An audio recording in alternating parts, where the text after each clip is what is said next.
Hey, good morning everyone. Welcome to the first video of the CS Working in Public playlist. Um, I'm excited to be here. I was so excited this morning that I didn't even make my bed and I didn't even comb my hair, so I got a little bed hair. Welcome. This is going to be pretty similar to the math playlist for now, in that I'm a beginner. I have no educational knowledge to really impart to you in a bite-sized, concise, and digestible format, with good graphics, etc. So since I don't have that, I can only accomplish one of my goals, which is to really demystify um, the myth of like being great at something, and it's not exclusively due to intelligence. It's actually mostly due to just putting in the work. Um, and yeah, and so, you know, you really don't have to get that lesson as these videos continue by watching every single video. It actually helps me more than it helps you at this stage. But if let's say watch this first video, and same with the math playlist, and then maybe watch the middle video, and maybe look through the playlist and see how long each video is, multiple of hours, and see that it's just pure concentration all the way through, and that it's almost every couple of days and hopefully every day. Um, and then you see at the middle video of the playlist that, wow, this guy's really improved. Didn't come out of nowhere. um, and then towards the end of the playlist, hopefully it never ends, but you know, towards the most current video, you'll see, oh wow, this guy's great. And if I had started at that point, you wouldn't have the knowledge of what I'd done in the past. And so yeah, that's one of my goals. And you can hear this explanation in the math playlist. But I just thought in the math playlist in the first video, I said it like 30 minutes into the video. So I thought I'd say it up front.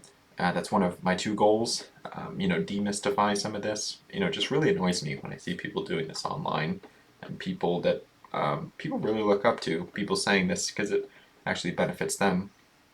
And so I thought I'd demystify that.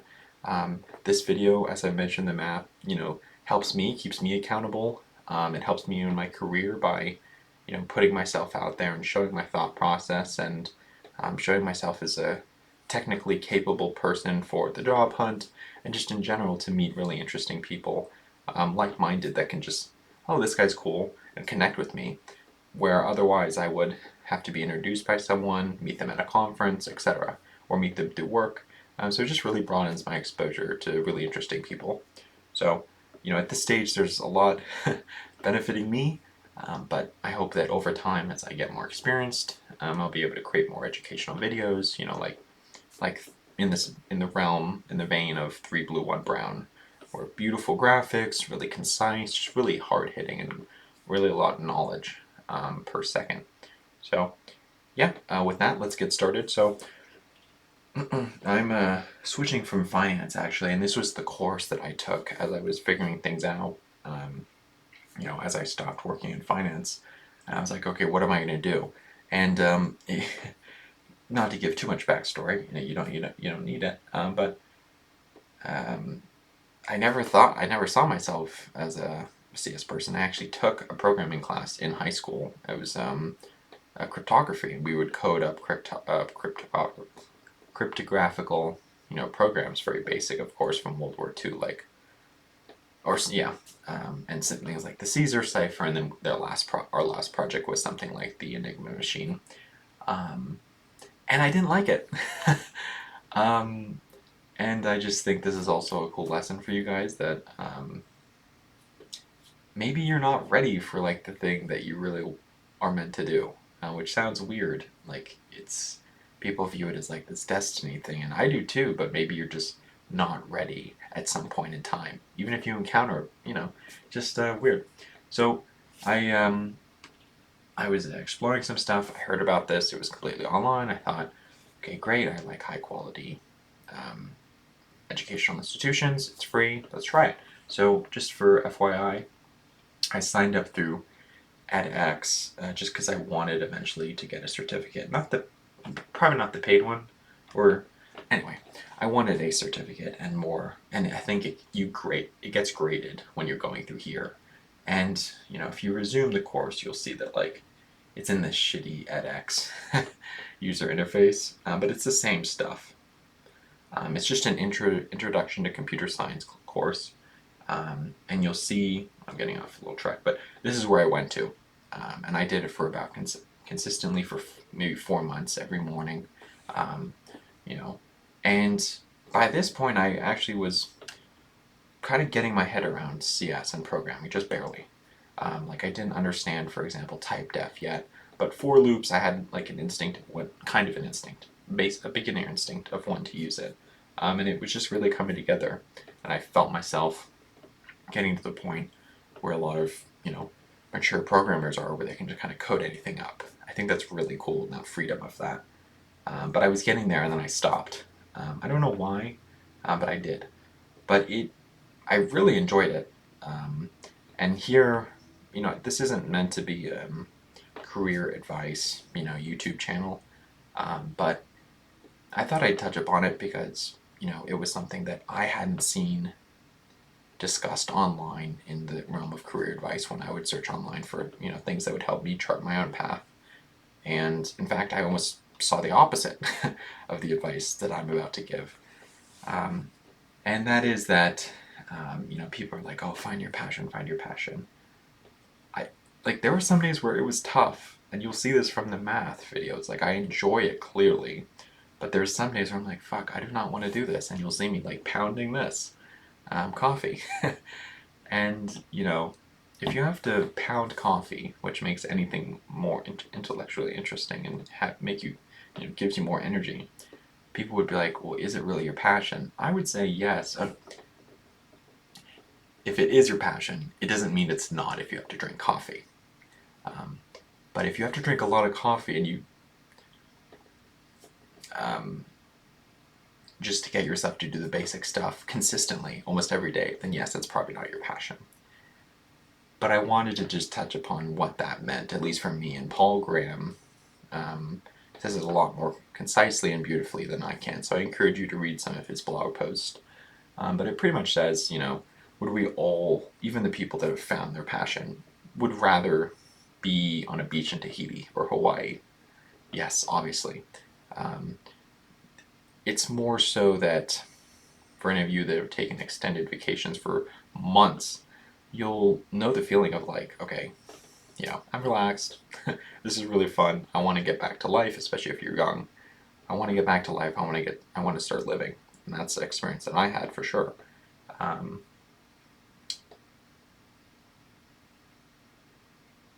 And so vacations will always be more preferable in the morning like this, no, there might be some times where I'm like, I'm just ready to go. But, there's going to be days where it's just like, and it might be 40%. That seems like high, right? You think it's only 10? No, maybe it might be 40 some stretches of months where you're like, eh.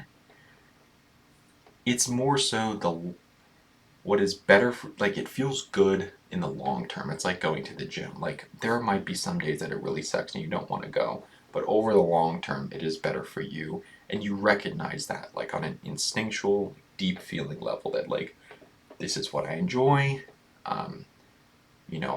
As you become older and other things become less pleasurable, like, food or drink, when you've experienced more of it, these long-lasting things like your passion and something you can give back to the world through really start to have more significant of an impact on you. And I've found that to be true. So I just long-winded, but I wanted to emphasize that there's some days where, even though, well, I haven't figured it out exactly. I know it's my passion somewhere is in math and CS. I don't know if it's ML. I don't know if it's pure math professor. I don't know if it's simply a software engineer. At like Fang or something. I don't know if it's starting my own business doing CS. I don't know. There's one, the subject matter itself, and I know it's somewhere in STEM. It might even be a physical engineer, someone like a hardware engineer, or maybe even a robotic engineer. I haven't ruled that out yet, and that's because I go about the rule that I found very true for myself, which is I truly do not know if I will like or love something or hate something. I truly don't know. You can think you do, but you don't until you actually try it. And this goes for anything, hobbies, careers. but I have found that I enjoy my tribe is other engineers. I like how they speak, I like how they think, I enjoy speaking with them a lot. And so I know it's somewhere in that direction. And as you've seen, if you, I don't know who would watch multiple of my math videos so far because they're shit, but there's points where I really am genuinely curious about this subject. I'm doing it on my own free time, um, and I think that shows something. And so it's obviously somewhere with math. You'll see through this video, but I already know because I've already taken some of this course that it's also somewhere in CS. So things that stand out right now are like formal verification of code and math. I think those are really cool, et cetera, et cetera. So I just want to put that up front that, it's, yes, you try it and you should know it, like you should just click, like you should be like, yeah, this is kind of it. But there might still be some figuring out to do in terms of the subject matter, like sub niche, and also how you can make a career out of it. You'll notice I mentioned like maybe math professor, maybe FANG engineer, that you can do, you know, math research. I guess you would just be like, um, ML research at FANG, right? I don't have to be a professor. I could start my own business, etc. So yeah, there's the subject matter, and then how that's actually going to fit into your life. Um, so I hope that helps.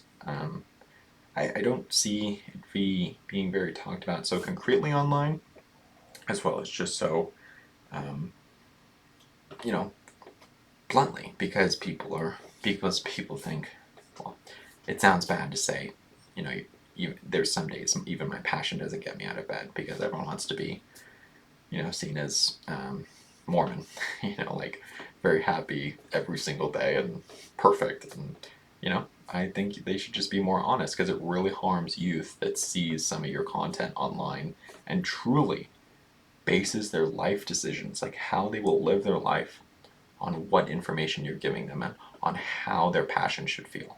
And I think that's really wrong, and it's just really despicable because you're wasting another human being's life. And most of the time, they're influencers just peddling some other shit too. So it's just really annoys me. Okay, enough soapbox. I got off what the passion looks like. I kind of introduced, how I was taking this, found out I really like this, really love this. I don't know why I stopped. I started briefly again for like maybe a month. But funny enough, it was only like 2 or 3 months after I'd stopped from my initial start, and I had almost forgotten everything, like the code context of how to code. Um, so hopefully, once maybe if I reach past the level I left off on, a more intermediate level, it will retain more like a language, let's say. Because that would really suck if I don't code for 1 month, I forget it all. Like no matter what level I'm at, that would really suck. But yeah, so next I wanted to, yeah, I guess we can. No, it would make more sense. So I hope this doesn't. I hope this isn't like a security threat actually, because my GitHub's private, I think. But I hope this doesn't show like my username or some. Obviously I'm not very experienced with computers yet. So I hope it doesn't show anything that like they can like use to like remote in to my GitHub or anything. But fuck it. So I wanted to give you some example of the code I was at in terms of my experience level when I left off. Now this is just the assignments given in CS50. I think it was in the middle of 2023 that I left off. So it's now it's July 2024. So the course has changed. One thing mainly has been, and that one, I'm going to close this out. So yeah, just sign up through here, but then take the course through here. Obviously it's a better UI, and you just go back, and when you've watched the videos, you just make a check to get the, So the main thing is that, where is it? There's a quote additional practice. Previously this was like right here. There wasn't this thing. They finally figured out that people were doing this as like a warm-up look. Oh, well, it'll say like, oh, don't do this is harder than the assignment. Don't do this as a warm-up. but it was unclear previously, and most people were, including me, definitely. These are not. I was doing it as warm-up, and what it would actually do is, these problem sets are very fine-tuned. It's really great, actually. Um, they set you up, they give you knowledge, and there's just a tiniest gap, or as the course gets harder, a larger gap of conceptual understanding. So if you really understood everything they've given in the lecture, you should be able to make that leap and do the assignment.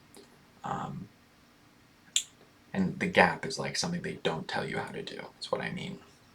And if you did the previous practice, the practice problems, which are previously, most people thought, warm up, you would actually overthink the conceptual leap, and it would really give you into tizzy. Now, of course, not their fault. If I remember myself doing it, that I definitely hit that every single time. But if I just stuck with it without using AI, by the way,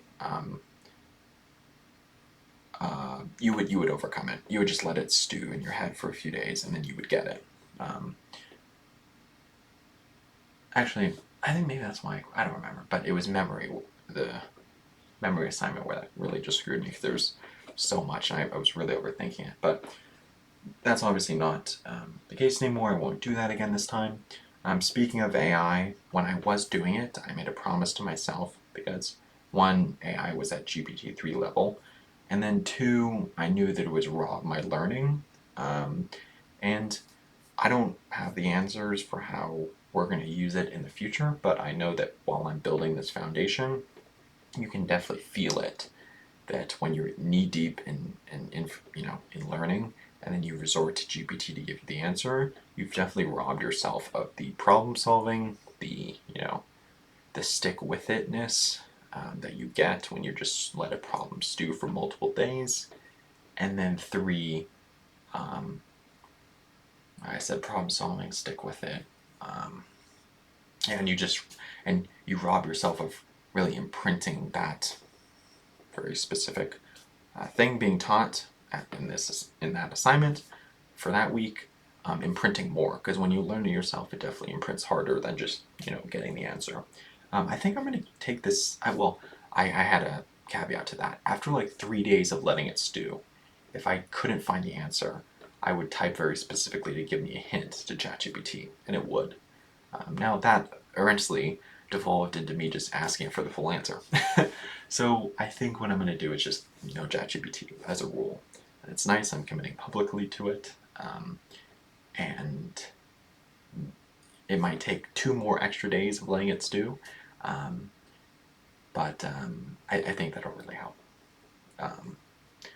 So yeah, so we're going to start at week 0, Scratch, which is if anyone's familiar with programming at all, it'll seem very basic, but just for completeness and just cleaning out the cobwebs, I thought it'd be great to start there. I probably don't have to. I probably could start at week 1, but I'm going to start there. One other thing I wanted to talk about was 2 other things. So again, I've mentioned the math video that my computer can't at this time. I'm getting a better one, cannot handle showing multiple screens. And so I thought it'd be, even though yes, you could just watch this on YouTube, it's not going to be very informative for me to show my notes, because I'll type it once every 5 minutes, and it won't be that different from the course. Again, I'm a beginner. I'm not going to give anything that insightful. At best, it's intuition that might pay off sometime later. So yeah, it really doesn't make sense for me to I'll show this, and then every 5 minutes you guys get to see me put a note. So, and the alternative is me showing this, the video that I'm watching, or when I'm doing problem sets, like the problem set instructions. Well, actually, when I get to problem sets, one, they have mini videos too. I'll put the mini videos up, I'll put this up. Yes, you could just watch this in much better video quality, on your own thing and YouTube. I hope you forgive me. And these are sometimes long. They're 2 hours. But then actually, that's a good point. Once we get to the problem set, I'll probably show, yeah, VS Code. I won't show the problem set like, setup. Actually, maybe I will. You know what? I will initially. I will have probably already read through it myself. Um, well, maybe I won't. It'd be more authentic. And then I'll put it over here, and then I'll just show VS Code. And I will probably have to reference back to it, but I won't pull the initial problem set that I've already read through with you guys back to the video screen. I'm just going to show VS Code even if I reference that. I hope that's a nice middle ground. Okay, we've talked about the video setup, talked about the passion, we've talked about the experience with the course. Yeah, the last thing is just I wanted to go over, show you concretely what my experience was like in terms of my coding ability. Now granted, you'll know if you've taken the course it's very hand-holding. Sometimes they'll give you the skeleton of the code, sometimes they won't. But this is not even full done. But this is my just what I've done, and I'm just going to show. I've already picked out before some indicative code. There's the very basic, like Mario. I hope you guys should. You guys should be able to see this. Which is very simple. Just do while loops, for loops. This is in C, by the way. And then printf. Very simple. And then I think I moved up to, I think the next one, well, indicative. I'm not going to show all these. Is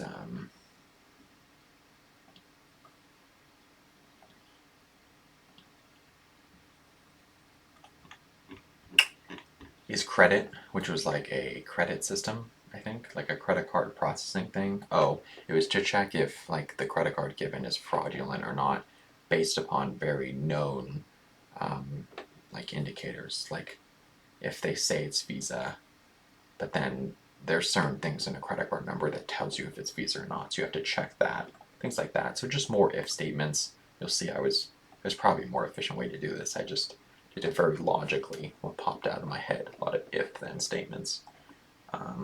Yeah, so that was, you can see that's not very long, a lot of just initializations. Then we had plurality, which was to run like a voting system, and pretty much I think it's like, if there's two candidates or there's four candidates, but the top two, it's like a runoff, and then all of the people then vote again, but the only options are these top two candidates. So you had to pretty much code that, from what I understand, from what I remember. By the way, I don't remember any context of this code, so I'm remembering what the problem set was, but I would have to really dive deep in and like remember what the hell this was all about. So I'm starting to understand when people say it's easier to write code than read code, like anytime. So that's funny. But yeah, you can see a lot of comments. I really made it, less things I had to keep in my head. Just lots and lots of comments. Yeah, just more if statements, and I think arrays, were introduced. Different data types for different prints, string, int, etc.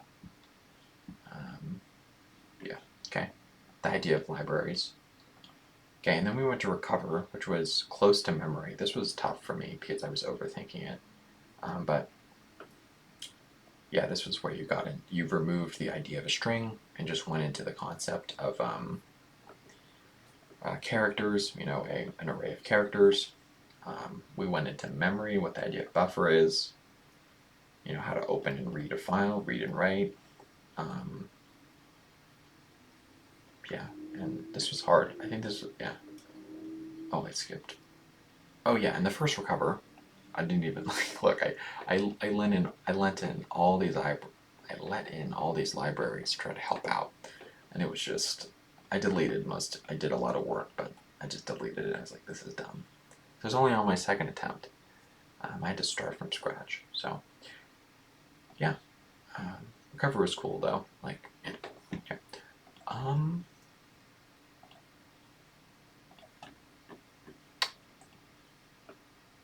let me pause for a second. Think if there's anything else for you guys. I apologize, this is a 25-minute intro. I'm really sorry. And yeah, we'll get started. Yeah, I don't think there was anything, so let's get this poppin'. By the way, this is actually a really good intro. They have an intro before every video, and it changes every semester. And this one was actually pretty good. It's pretty good.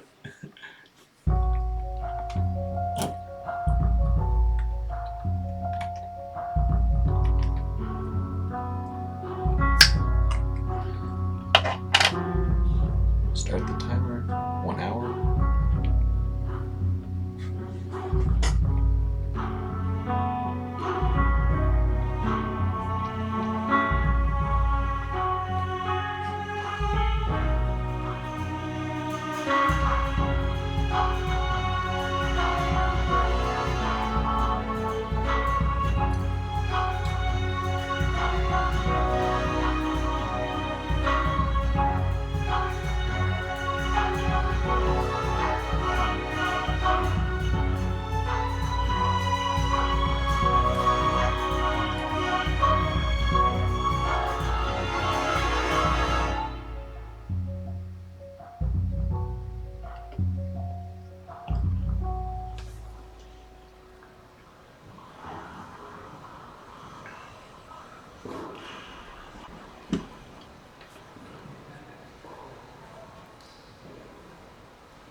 Hello world, this is CS50, Harvard University's Introduction to the Intellectual Enterprises of Computer Science and the Art of Programming.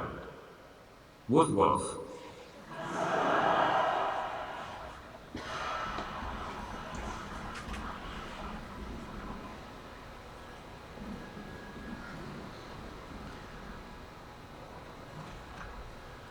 I'm sorry, Dave.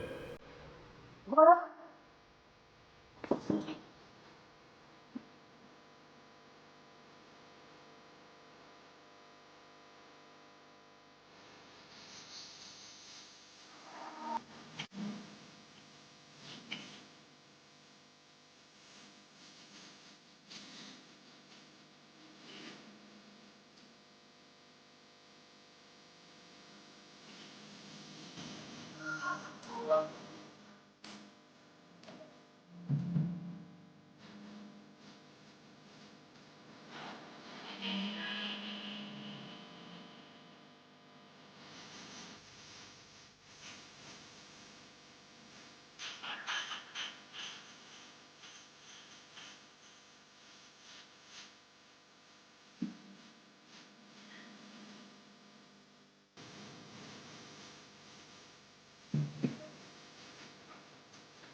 This is CS50, Harvard University's Introduction to the Intellectual Enterprises of Computer Science and the Art of Programming. And this is Spot. And our thanks to our friends at 3D Cowboys for bringing him by class today. Perhaps a round of applause for our special Professor Dad. My name is David Malin, and I actually took this class CS50 myself some years ago, but I almost didn't. And I didn't because when I got to campus as a first year, I really gravitated toward things already familiar, things with which I was already comfortable, specifically government. And I came in here thinking I was going to major or concentrate in government, and it was only once I got to sophomore year, fall semester, that some friends of mine were coming to this class called CS50 that was very much to beware at the time, in that it was an unfamiliar field to so many of us, myself included. But I sort of got up the nerve to go over the threshold, sit in on the first class, to shop it, so to speak, and I was hooked. I found that homework was for the first time fun, and this was after having enrolled only because the professor let me enroll pass-fail or sat on sat, because I didn't really think I could even cut it. But fast forward to 5 Mondays later in the semester, I actually switched to a letter grade, deciding, wow, this is actually something for me. And I say this because computer science, what I didn't realize about it at the time, really is this very general purpose way of thinking and way of solving problems. And even if this is the only CS class you ever take, even if this is the only formal training you have in programming as a practical skill, it's just so darn applicable to so many other fields, the arts, humanities, social sciences, natural sciences, and beyond, and certainly within the STEM fields themselves. That said, it's going to often feel a little something like this. This is from our friends at MIT down the road, which is one of their hacks, whereby they connected a fire hydrant to a drinking fountain with a little sign up there that says, getting an education from MIT is like drinking from a fire hose, which is to say that it's going to feel quite often in this class too that there's just a lot of information and you can't possibly absorb it all. But realize that's sort of to be expected, especially in an introductory class. The whole point is for so much of it to feel new, but with practice, with time, with years even, looking back, will you get all the more comfortable with the material. But you're not meant to feel comfortable along the way, and so let me encourage you, invite you, expect you to get comfortable feeling uncomfortable along the way, whether you have or have not prior computer science or programming experience. Now, back in my day, the class's syllabus was a little bit different, and really when I and all of my classmates exited the class, we would say to friends that we learned how to program in C, which is a language that we ourselves will still learn in this class, but that was it for languages. But nowadays, as you'll see, we'll explore not just this older language called C, but a more modern language called Python that's very much in vogue for data science and web applications and much more. But we'll also introduce you along the way to another language called SQL or SQL, which is specifically for databases. And SQL is a different type of programming language that's just going to give you different ways of solving problems, different building blocks with which to express problems you want to solve. We'll introduce you toward the end of the semester yet another language, JavaScript, often used with markup languages called HTML and CSS, with which maybe you have some experience if you've made websites, but we'll do this because so many of today's actual real-world software is web-based, or it's phone-based, mobile-based, but even then it's using these same languages like JavaScript. And so by the end of CS50 in particular, you won't know how to program in X or Y or Z per se, but period, you'll learn how to program. And indeed, among the goals of this class is to equip you with enough of a set of concepts, enough practical skills and experience that after CS50, again, if you never take another CS class, you can teach yourself new languages. And you won't have been reliant on a class to indeed introduce you to each and one of those ideas. And what are we going to do then in this class, and really what are we going to start doing today? Well, we're going to learn how to solve problems, and that's really what computer science is all about. We'll very specifically today knock off a few to-dos. We'll learn how to represent simple things like numbers. We'll learn how to represent letters of an alphabet like English. We'll learn how to represent colors, red, green, blue, and everything in between. We'll learn how to represent more interestingly, full-fledged images that you might see on the web or your phone. We'll talk about representing videos and even audio files. So by the end of today alone, you will exit here with a newfound mental model for how you can represent all of today's media and multimedia that we sort of take for granted and use most every day. But we'll also focus today, ultimately, on how to write algorithms, like step-by-step instructions for solving some problem, specifically implementing algorithms with code. And that's what we'll find. An algorithm is just something you can express in English or any human language, but code is a translation of that to presumably the zeros and ones that you've probably heard is all that computers ultimately speak. And if you're feeling like that's a lot for today, if you're feeling like that's a lot for the whole semester, realize and take comfort in knowing that 2/3 of you have never taken a CS course before. So even if you think, like I did all those years ago, that surely my friends, the kids I didn't even know in the class, must know more than I've been programming since they were 6 years old, that's just not the case. You're in very much good company, and within the class will you find different tracks. By way of the homework assignments called problem sets, by way of the sections or recitations, there'll be different tracks for those of you less comfortable, more comfortable, somewhere in between. And if you really don't know why you are here today, we'll even have sections for those least comfortable where you just don't necessarily feel ready to dive into CS or maybe STEM more generally, but we'll get you there by way of the course's support structure. And it's very much grounded in this mindset. What ultimately matters in this class is not so much where you end up relative to your classmates, but where you end up relative to yourself when you began. So whether you have or have not prior programming or CS experience, it's not going to matter when it comes to evaluation, when it comes to the output, be it a grade or a satisfactory mark or the like. It's going to depend on really where you are today in this, what we call week 0, versus the very end of the semester, when you'll have built something grand of your very own in software. But CS50 is also characterized fairly uniquely by its community, its culture, and along the way you'll see that your experience is punctuated by a lot of social and academic events alike. CS50 lunches, most every Friday we'll gather at a nearby restaurant called Chang Shou where we'll have Chinese lunch together, and as many of you as might want to attend that week will be able to join us, sit down and chat casually with me, the course's teaching staff, friends of ours, alumni from industry as well. CS50 Puzzle Day coming up this weekend will be an opportunity, even if you have no prior CS experience, just to solve problems. Not jigsaw puzzles, but puzzles in the logical sense. We'll hand you a packet of puzzles, logic problems or riddles or the like, that you as teams can solve together. And at the very end, we'll walk you through, and along the way, there'll be not only these puzzles, but pizza and prizes and so much more as well. Toward the end of the semester, we'll have a CS50 hackathon, whereby we'll get together around 7 p.m. At the start of reading period, and we'll finish up around 7 a.m. the next morning, and it'll be this opportunity to really bond with your classmates, your project partners, if you work in a team, on your very own final project, which is meant to be a capstone of the course, something you build yourself that we don't hand you a specification for, but it's sort of your final offboarding, so that when you exit CS50, you don't need CS50 anymore. You don't need me, you don't need your TF, you can actually write code and solve problems on your own. So this picture here is one of our past photos from earlier in the evening. Things get a little quieter as we then, around 5 a.m., drive anyone who's still awake and energetic to a nearby IHOP for pancakes around then.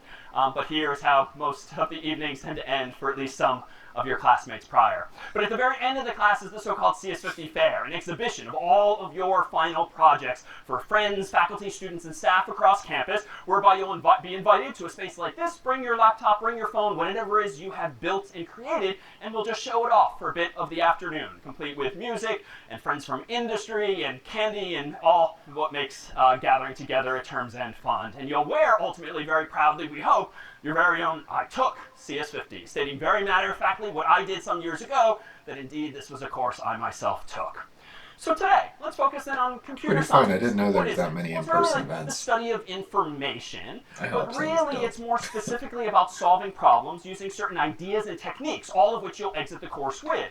So as such, problem solving is a goal that we'll approach by way of something called computational thinking. So computational thinking, you can kind of oversimplistically think about it as like thinking like a computer, but it's really the application of ideas that we'll dive into today and we'll finish some weeks from now that you can apply to problems from this field or most any other, but in a computational, and that is a very methodical, very careful way. And that's what CS really did for me and does for a lot of people. It helps kind of clean up your thought processes. Even if you go off into the real world and do nothing in tech, you have an ability after classes like this to express yourself a little more correctly, more precisely, and generally having better command of your own ideas and your language. So what's problem solving? Let me propose that this is it. Like, this is as simple as we can make today's goals and the semester's goals. Problems to be solved look like this. You've got some input, the problem to be solved. You've got a goal being the output, like the solution there too. And then somewhere in the middle is the secret sauce where we'll spend the next several weeks figuring out how we can convert these inputs to outputs. But before we can do that, we all just kind of have to agree on how to represent these inputs and outputs, whether it's with English or really any type of language. But as I spoiled earlier, you probably came in here already with a general sense that, yeah, computers somehow only speak or know zeros and ones, the so-called binary system. But that's just one way of representing information. Even simpler than binary is unary. So if you've ever, at this age or any prior age, sort of counted on your fingers, this is unary notation, whereby each of your digits, your fingers, literally represent some piece of information, taking attendance like 1, 2, 3, 4, 5. But on your one human hand, how high can you count in this unary notation? 5. I'm hearing 5. 6. I heard 1, 6. But I'm going to go further and say the answer, if you're clever about it, is actually not quite 40. You overbid, but 31 is as high as I can actually count. And that's because if I actually, and if you're thinking this is weirdly painful now, like it will be, but this is my hand representing the number 0. Normally in unary, this is 1, 2, 3, 4, 5, of course, obviously. But what if I take into account the order in which I'm putting my fingers up and down? So maybe this is still 0, maybe this is still 1, but maybe this is now 2, where it's just the single second finger up, not 2 of them total. Maybe this is now 3, maybe this is now often offensive, with just the middle finger up. This is now 5, this is now 6, this is now 7, and my hand just hurts too much if I try to count higher than 7. But theoretically, because each of my fingers can be down or up, and I've got 5 of them, that's actually 32 possible permutations up and down. But wait a minute, we said 31, but if you start at 0, you kind of have to subtract 1 from the biggest possible value. So this is to say, you and I have been using unary because it's just simple and it gets the job done. But if we just think about representation a little more cleverly, we can do exactly what computers do, using not what mathematicians call base 1, where the finger's either there or it's not, but base 2. And in base 2, we just need 2 digits at our disposal. And we could call these digits 1 and 2, A and B, black or white. Like, we just need 2 words to describe 2 pieces of information. Computers keep it simple, and just like we humans start counting 0, 1, 2, 3 on up, computers use 0 and 1, and that's it. But that's by convention. But why do they do that? Well, it turns out when you use base 2, otherwise known as binary, well, it just maps really readily to the real world, because at the end of the day, what do we all do if you've got a laptop or a phone or any device? Like, you plug it into the wall because it needs electricity at some point. And what if you have electricity or not? Well, there's your sort of 2 possible values. Either it's there or it's Poor not. guy, he's and always because sweating, computers are just electrical devices, this profusely. is why binary is just useful. It's nice and simple. what I Either like to. I'd electricity's be like there him. or it's not. So when you plug this device in and you've got all these electrons or whatever flowing, maybe if we just kind of hang on to some of that electricity, we can represent what we'll call a 1. Sweat. And maybe if we let it dissipate or go away, that's a 0. So on and off maps very readily to this idea of just zeros and ones. And if you've ever thought of this now as binary digits, by implying 2, 0 and 1, well, if you've ever heard this term now, bit, it just means binary digit. A single bit is just a 0 or 1, but we could have called these things anything we want. Now, how does this map to be?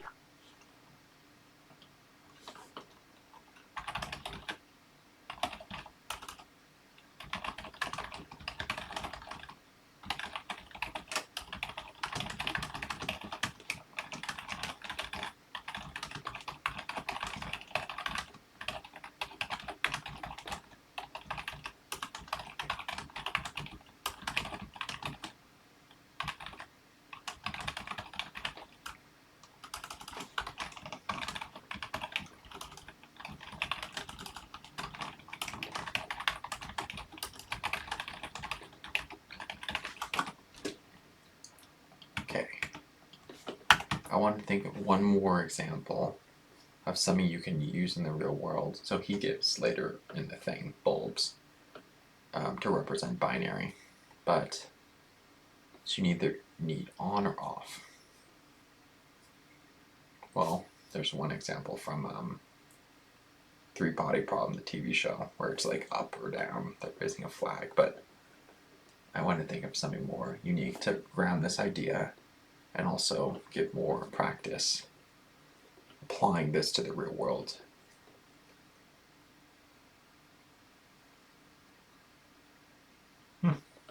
You could do like a dot on a paper or no dot. Like in a yeah. A pencil dot on a paper or not. And then just line them up.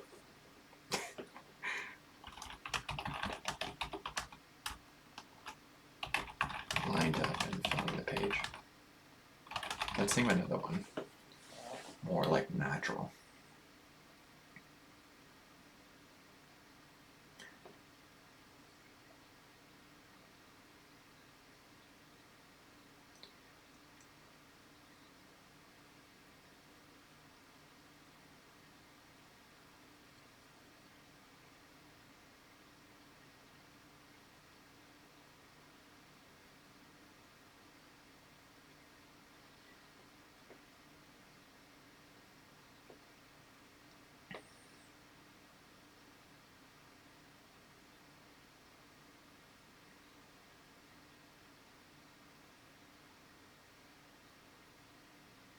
Okay. We have a detector that's like just checks if a wave hit it. It's in the ocean or it's on the beach. Doesn't measure how hard the wave hits, just if it hits. Yeah, if it hits. There's some practical things like it's not controllable in the way you want it, but so just two outcomes is really what you're looking for, not a distribution. So you can think of firefly lights, but that's very similar to bulbs. Yeah, let's just look for any phenomena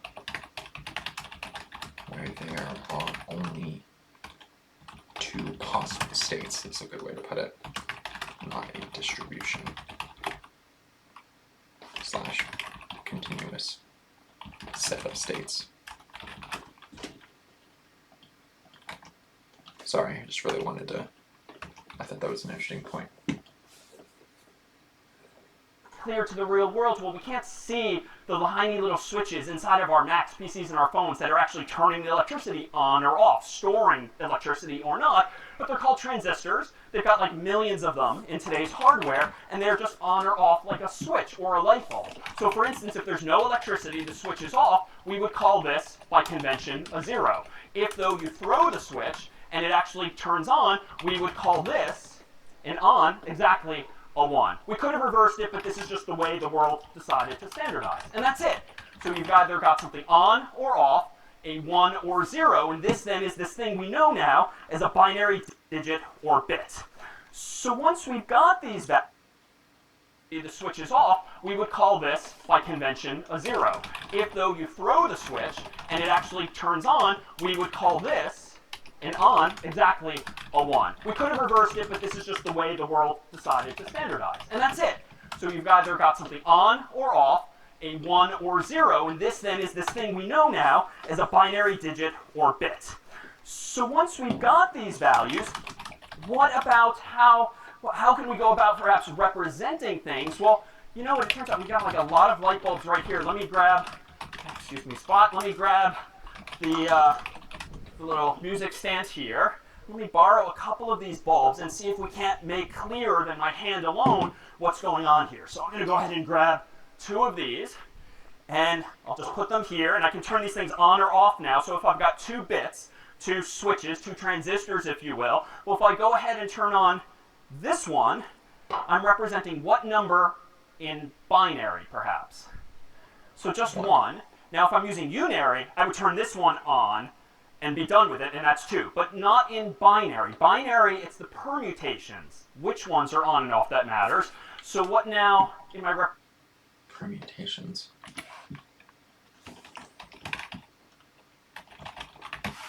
I've been struggling with a way to describe that, like how, I think you just touched upon it, like, it's like using the placeholder system, like 1s, 10s, etc. But in binary, and just, that's what he's saying, like the order matters. And so I just want to define that more concretely.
think it's 2 to the x. So what, base 10 is like each, I mean base 2. Let me just make sure.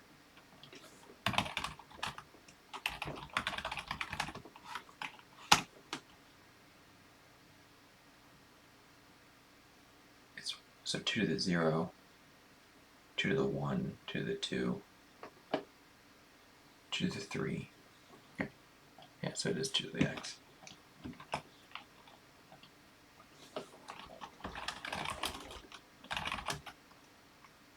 For each row. Column? I think it's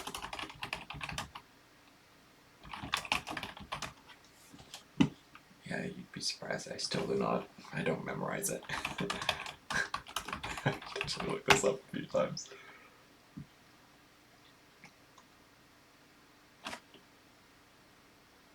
Column, okay.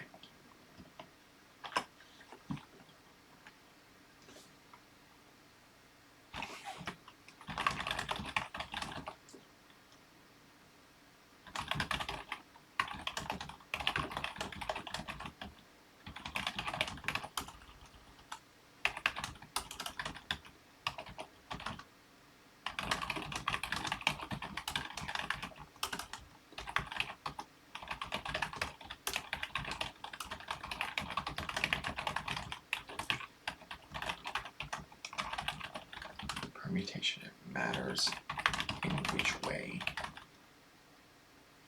the representations are arranged.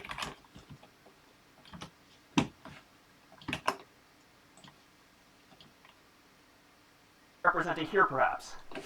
2, so this is when I put like my single pointer finger up, but then when I did this in my human hand, this was like representing the number 3. How do I represent the number 4? You need another one. Yeah, like I need kind of another light bulb, so I need more hardware, so to speak. So if I leave this one, if I turn this one on, this one off. Okay, wait. 2 to the 0.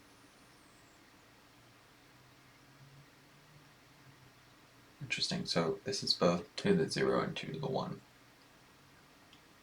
Off is 0. So, oh, this is 2 to the 1. 1 or 0, so it represents one state, including 0. This is 2 to the 2, which is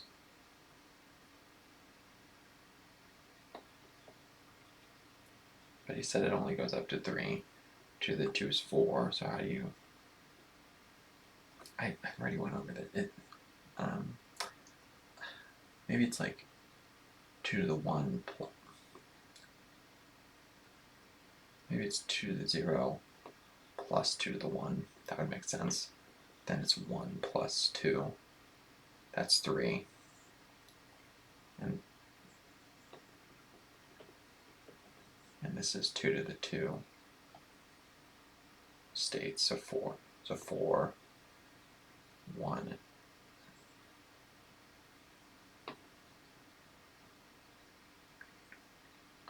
Okay. 0. 2 to the 0, 2 to the 1, 2 to the 2. So 5 states. 5.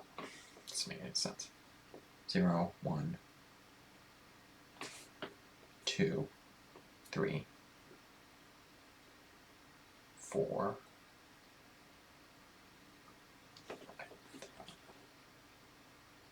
This one off.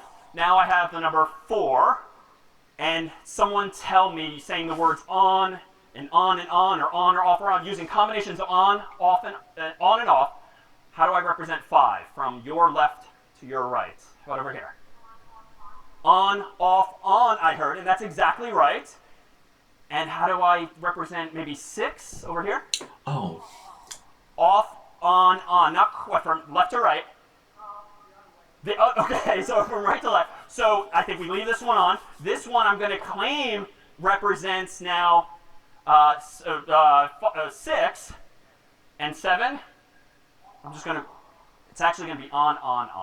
Now, if you're sort of wondering, like, where are these people coming up with these combinations, there's actually a system here. It's actually kind of hard for me to do it backwards, but it turns out there's actually a system that's not all that unfamiliar. In fact, let me propose this. Let me just make sure I got this.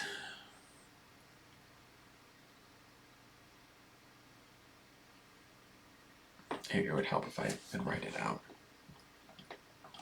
Okay, the first column is 2 to the 0. So if it's off, it's 0. If it's on, it's 1. Then you have to, this is weird doing it. Okay, then you have 2 to the 1.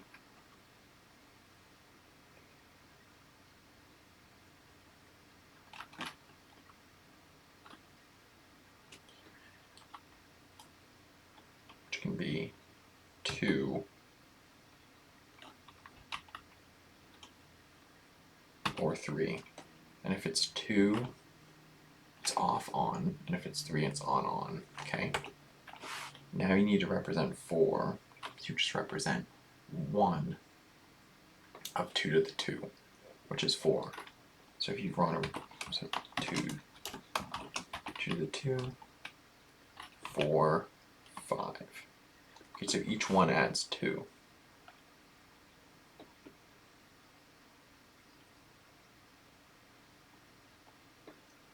Goes wrong. 4, 5. Okay, now if I just did it, if I wrote it out, you'd have 3s. So if I did 1, 0, 0, that would be 4. If I did 1, 0, 1, you turn on 2 to the 0, which is 1.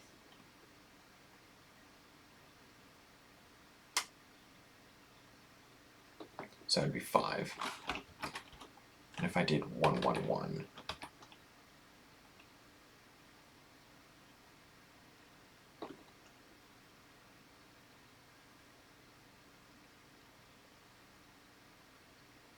that would be 7. And let me just confirm that. Let's test out a few more. Okay, 101 would be 5. 100 binary would be 4. Let's do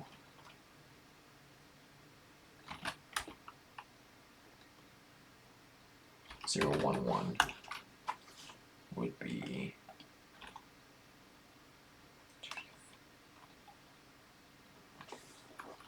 3. Okay.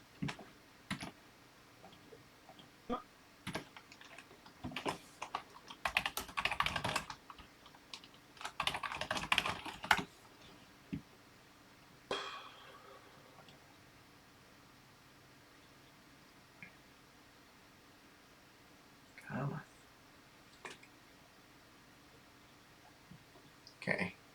4 I did is 100, yep. 5 is 101. And I did 6. 7 is 111. Okay.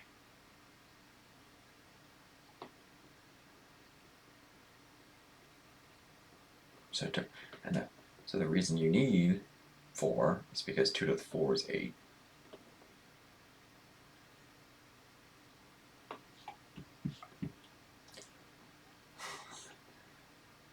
Two to the 2 is 4.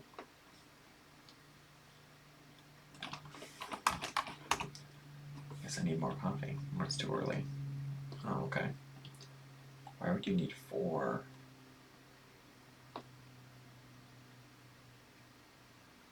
Oh.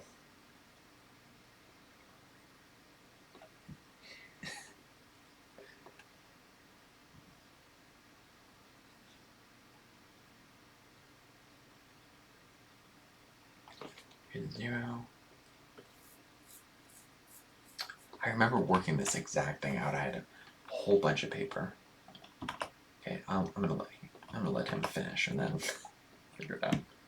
We propose that we consider what you and I all learned in grade school, which was something like the base 10 system. 10 meaning that you use 10 different digits, not 2, 10. So like 0, 1, 2, 3, 4, 5, 6, 7, 8, 9. That's the base 10 system, otherwise known as decimal, dec implying 10. So that's what you and I use every day. Well, let's think about how we represent numbers in decimal in the normal human way. Well, here's a number. It's what number, of course?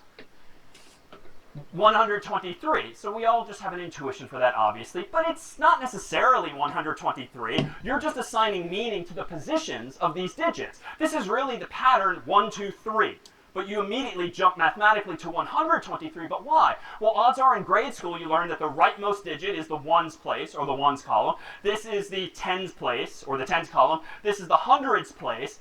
And so why is this relevant? Well, this is like doing 100 times 1 plus 10 times 2 plus 1 times 3, or if we multiply that out, 100 plus 20 plus 3, ergo the number now that we just take for granted is 123.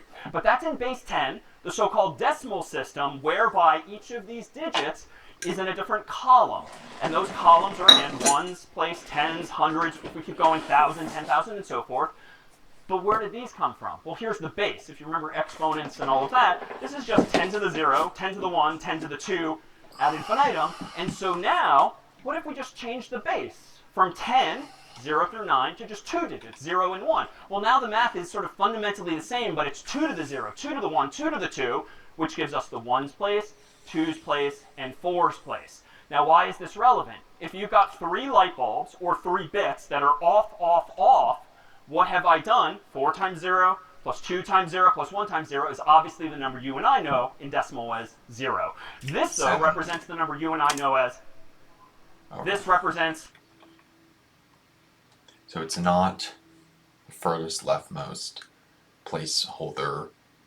What that equals to is the maximum decimal base 10 number you can represent. It's all of them together. So it's not the leftmost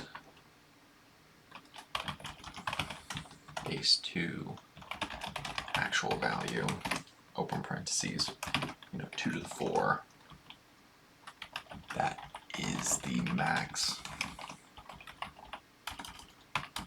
base 10 number you can represent. Rather, it is the addition of all exponents up to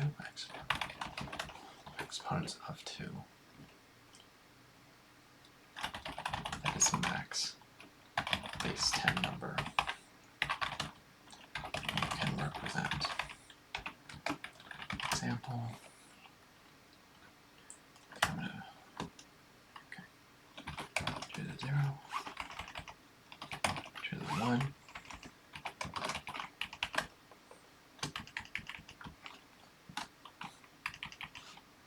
Should we get a new line for this?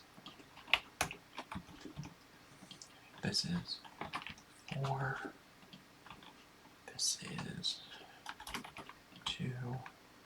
This is 1. It is not max value of 4 that you can represent, but 4 plus 2 plus 1,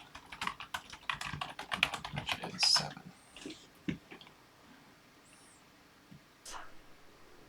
3, 4, and just to be clear, this is why when I grabbed the additional light bulb, we claimed that this now was 4, because we had on, off, off, on, off, off.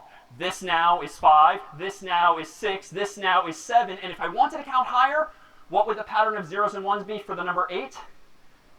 1, 0, 0, 0. So we just need more hardware, more bits. So it wasn't arbitrary, even if it was non-obvious, what I was actually doing with turning these light bulbs on and off. Now, it turns out here we are talking about how to represent information like numbers, but we could also use bits, zeros and ones, light bulbs, to represent instructions as well. Because at the end of the day, that's kind of all computers do. They kind of process data, information of some sort, whether it's files or numbers or images or videos or the like, and you do things with those files. Like you open them, you print them, you edit them, and the like. So there's this notion of instructions, like what the computer can actually do. And I bet we could come up with some kind of pattern of zeros and ones, or equivalently, light bulbs that tell even Spot what to do. Maybe go up, or down, or left, or right. And it could certainly do this autonomously by using various sensors. We need to keep things safe today are using Wi-Fi and sending Spot these very instructions. But what's happening wirelessly with our friend Andrew here is essentially he's sending Spot instructions just encoded wirelessly somehow as patterns of zeros and ones. And the folks at Boston Dynamics who built this robot program Spot to recognize certain patterns as meaning up, a certain pattern as meaning down, left, right, and any number of other things. So in fact, Spot, come on over here if you could. Come on. Okay. So Spot, for instance, may very well have a pattern of zeros and ones that represents shake. Shake Spot. So he could do that. And any number of other movements as well. And maybe, especially with sensors here and also a little human help over here for today, what if we went ahead and did something, maybe ask Spot some questions. So let's go ahead and we'll start simple. Spot, here we have some bits. Off, off, on. Spot. What, okay, Spot. What is this representing? Off, off, on. Correct? I think so. Kind of like very horse-like. Okay, thank you. All right, so a round of applause for Spot here. All right. So Spot, what if we turn, okay, we'll turn that one off here. How about turn this one on? So it's off, on, off. Spot, what's this number? Is that correct? Nice. Okay. How about one final flourish? How about Spot, instead of off, on, off, let's go ahead and do off, on, on. So think in your mind's eye what the answer should be. 3. All right, Spot, off, on.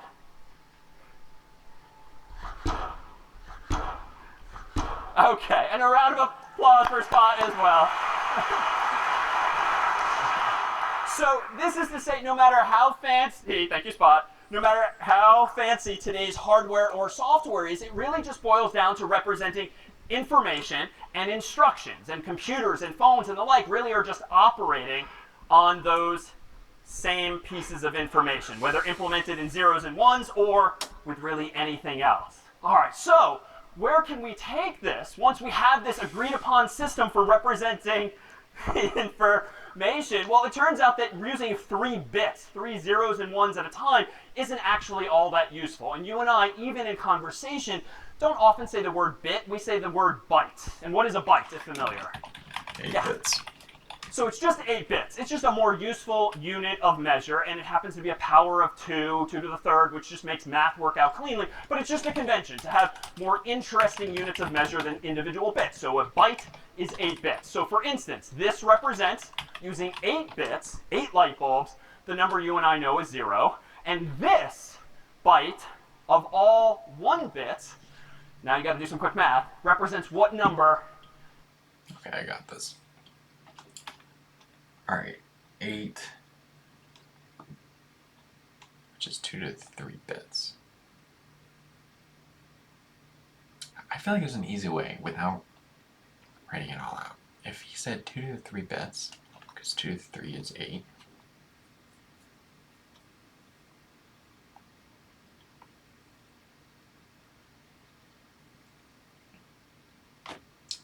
maybe he is expecting just to like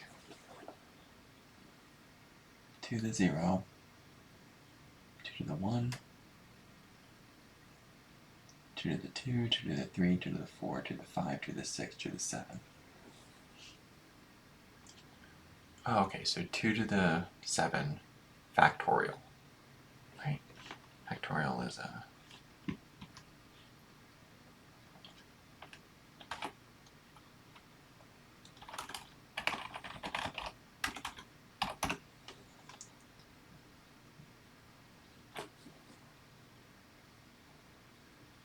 Three times 2. I think it's plus.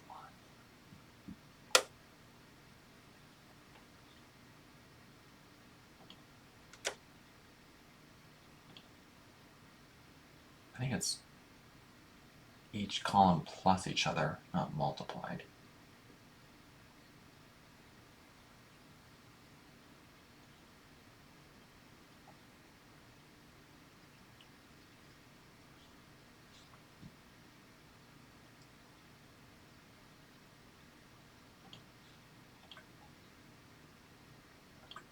Damn, no. Instead. So it's all ones, 8 of them total. How about over here on the end? So it's indeed 255. Now that's not kind of math that you need to do in your head for a class like this, but you could. This is the ones place, 2's, 4s, 8, 16, 32, 64, 128, and because they're all 1, you just have to add up all of those columns values, and you get 255. But a little mental trick too is that if you've got 8 bits, and each of them can be 2 possible values, 0 or 1, that's like 2 possibilities here, times 2, times 2, times 2, times 2, 8 times. So that's 2 to the 8th. So that is maybe a little easier to do. That's 256, or easier in the sense that you get used to seeing these numbers in CS. That's 256, but wait a minute. How do I reconcile this with your 255? Because you started 0. So you sort of lose 1 on the high end because we started counting and representing. Wait, so now he's saying the thing I just said was not the case, which is that it's each of them plus each other. Oh, it's the 0. It's 2 to the 2 minus 1. Okay, I should easier way to think about number of values it can represent is leftmost column's exponent minus 1. So let's just 2 to the 8th. Oh.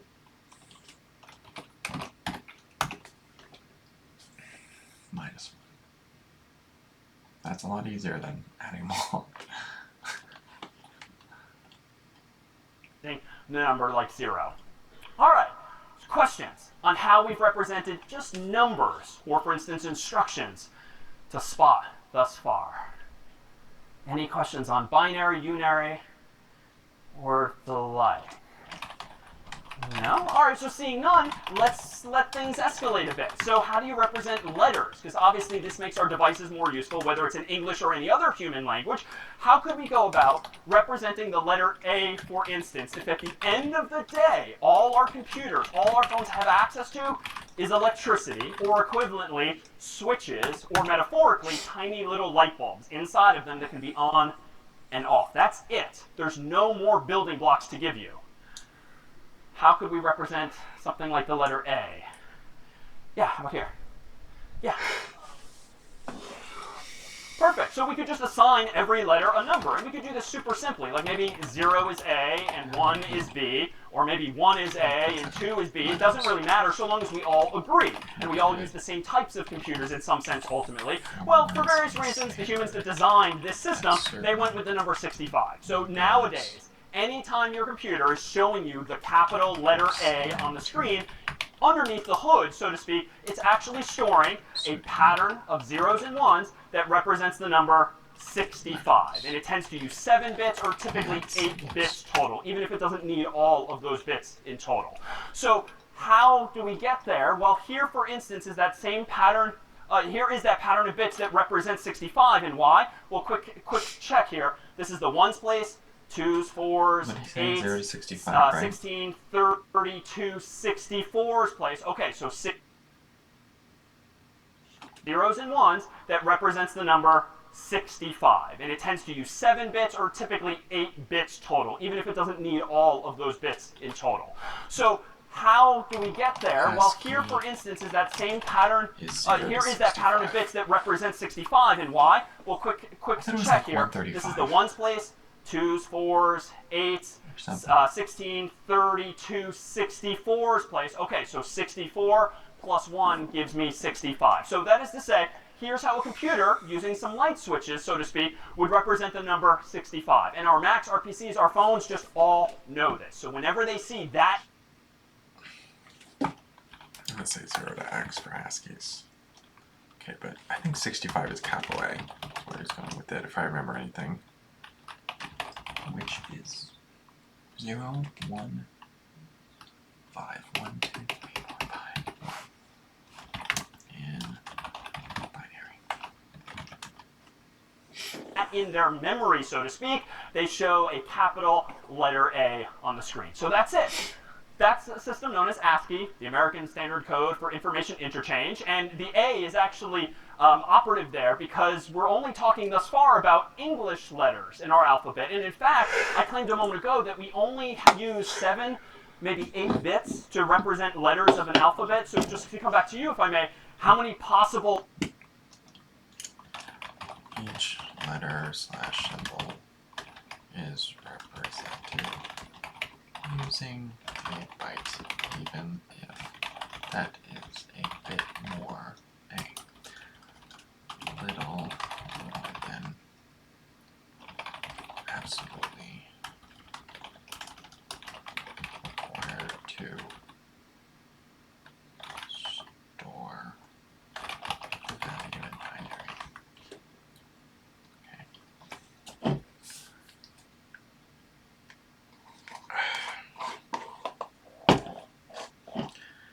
I've been trying, well, this is my third time of trying overnight oats. I haven't found the sweet spot, but I know I'm getting somewhere. I know there's something behind it. I haven't found the right ratio of honey, chia seeds, and oatmeal, but there is something to it.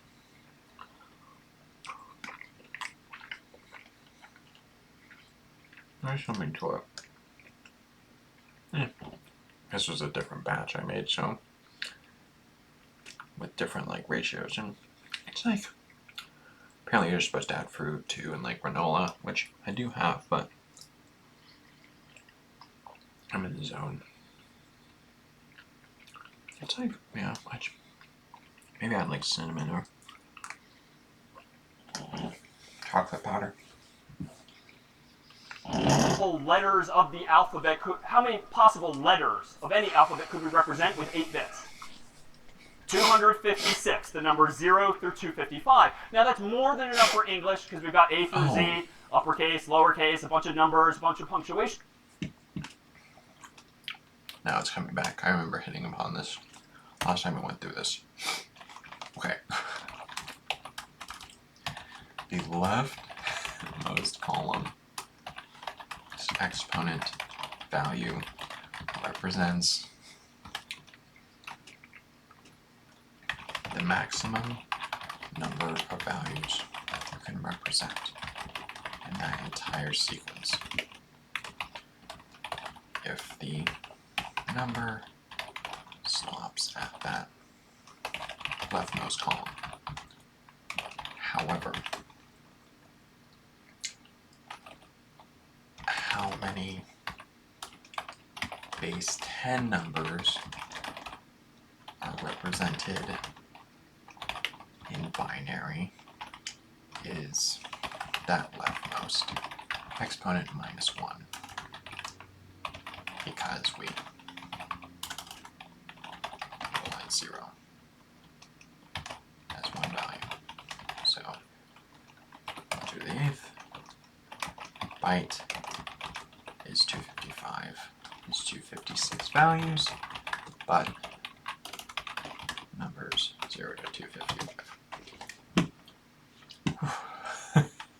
Symbols, but in a lot of languages with accented characters, a lot of Asian characters, this is not nearly enough memory or bits with which to represent all of those possible values. So we need to do a little better than ASCII, but we can build on top of what they did years ago. So here is a chart of ASCII codes. It's just a bunch of columns showing us the mapping between letters and numbers. So for instance, up here is the capital letter A, 65, capital B, 66, capital C, 67, dot, dot, dot.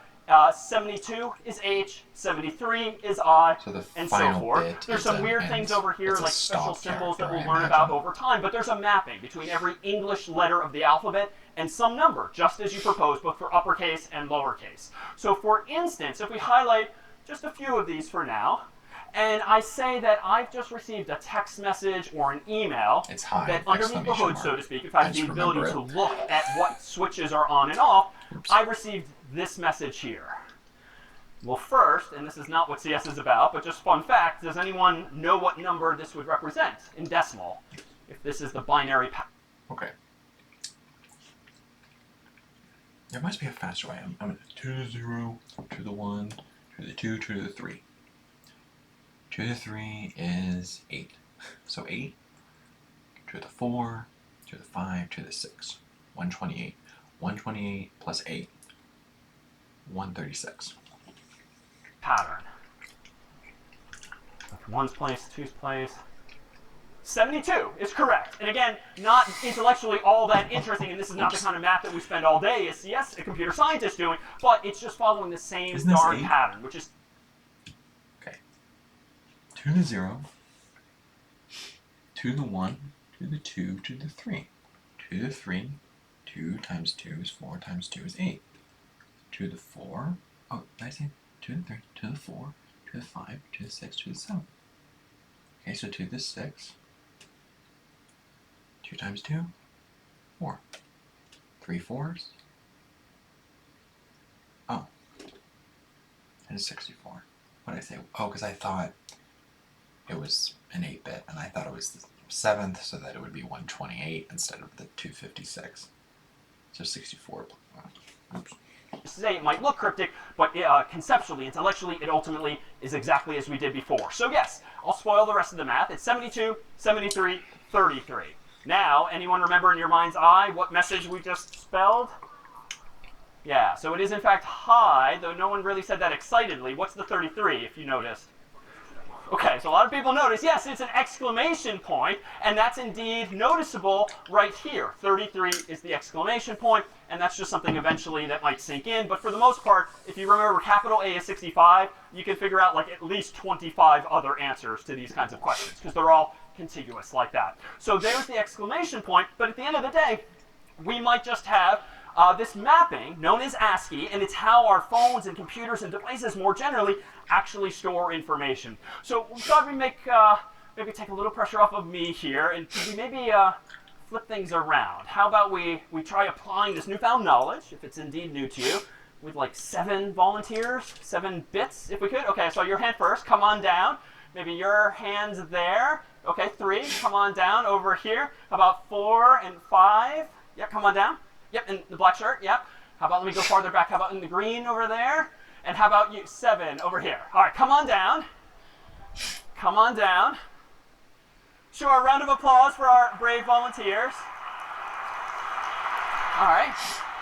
So if you'd like to stand roughly side by side here in the middle of the stage. First of all, thank you. Let's see, 1, 2, 3, 4, 5, 6, 7. Perfect, okay. And let's go all the way over to this place here. If you would like to introduce yourself I'm to the class. Rachel Ritchie. Okay, and what year, anything about you? First year, concentrating in CS. Okay, welcome to the stage. Next. Hi, I'm Kang, also first year, concentrating in CS. Hello, my name is Long, a RA student from Education Department. Next, okay, next. Hi, I'm Jordan Mittler, concentrating in economics and maybe some CS. So hi, I'm Natalia, first year and I want to do CS. Hi, I'm Khadija. I'm a first year and I want to do CS. Hello, I'm Caleb, and once again, first year, concentrating in CS. Okay, wonderful. A pattern, yes, thank you. Thank you. So, if you haven't guessed already, each of these volunteers is going to represent a bit from left to right, or right to left in this case. So let's see, if you want to represent, how about the 2's place? How about the 4's place? The 8's place? 16th place? 32's? 64? And 128, although I think I screwed up. We needed 1/8 volunteer. I think you know, well, I think, Spot? Okay. Come on over. If you guys could step forward a little bit and then scooch this way, just to give Spot some room. So Spot will represent the 1's place. Now, what our volunteers have on the back of their sheets of paper are little instructions. We're going to spell out a 3-letter word in English by using 3 bytes from left to right, because now we have 8 volunteers. I'm going to propose that you raise your hand if you're supposed to represent a 1, or you just stand there without raising your hand if you're meant to represent a 0. And what we'll have the audience do is do the quick math to figure out 1, 2, 3, each letter, what number is it, what letter is it, and we'll see what word that we finally spelled. All right, so in round 1, you have instructions on your back of your sheet that will tell you to what your number is. If you're 0, stand there. If you're a 1, raise your hand. So you want me to... What number do these guys... 66, which is B. seem to be representing? 66, I think. 64 plus 2, so 66, which is the letter? Okay, so B. Okay, so B. All right, hands down. Second letter is going to be spelled how?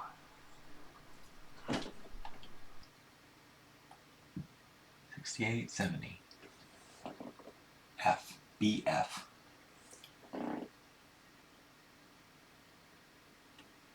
BF. Oh.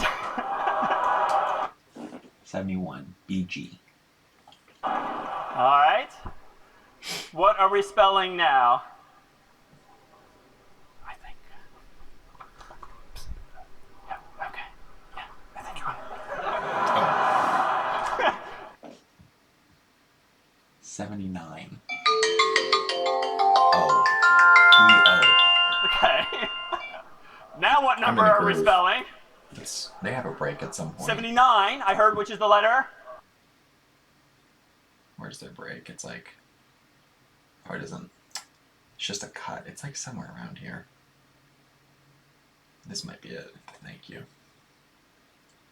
That's kind of a... Jeez, I've only been through 36 minutes of the video in like an hour. I'm taking good notes, but... let's... I could go get some sun, I guess. I want to finish this. Oh, let's just finish this chapter. Oh, okay. So hands down. Thank you, Spot. One final flourish. So we've spelled B-O, third letter. Go ahead. 22, 23. What number now? 87. Bow. Now is this? I heard it here. 87, which is? W, which of course spells bow. So if our volunteers could take a bow, Spot included.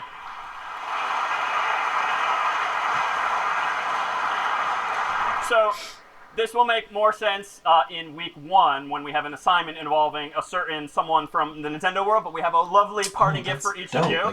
Thank you for volunteering. You might need to share with the folks next to you. I might just go there, crash their party.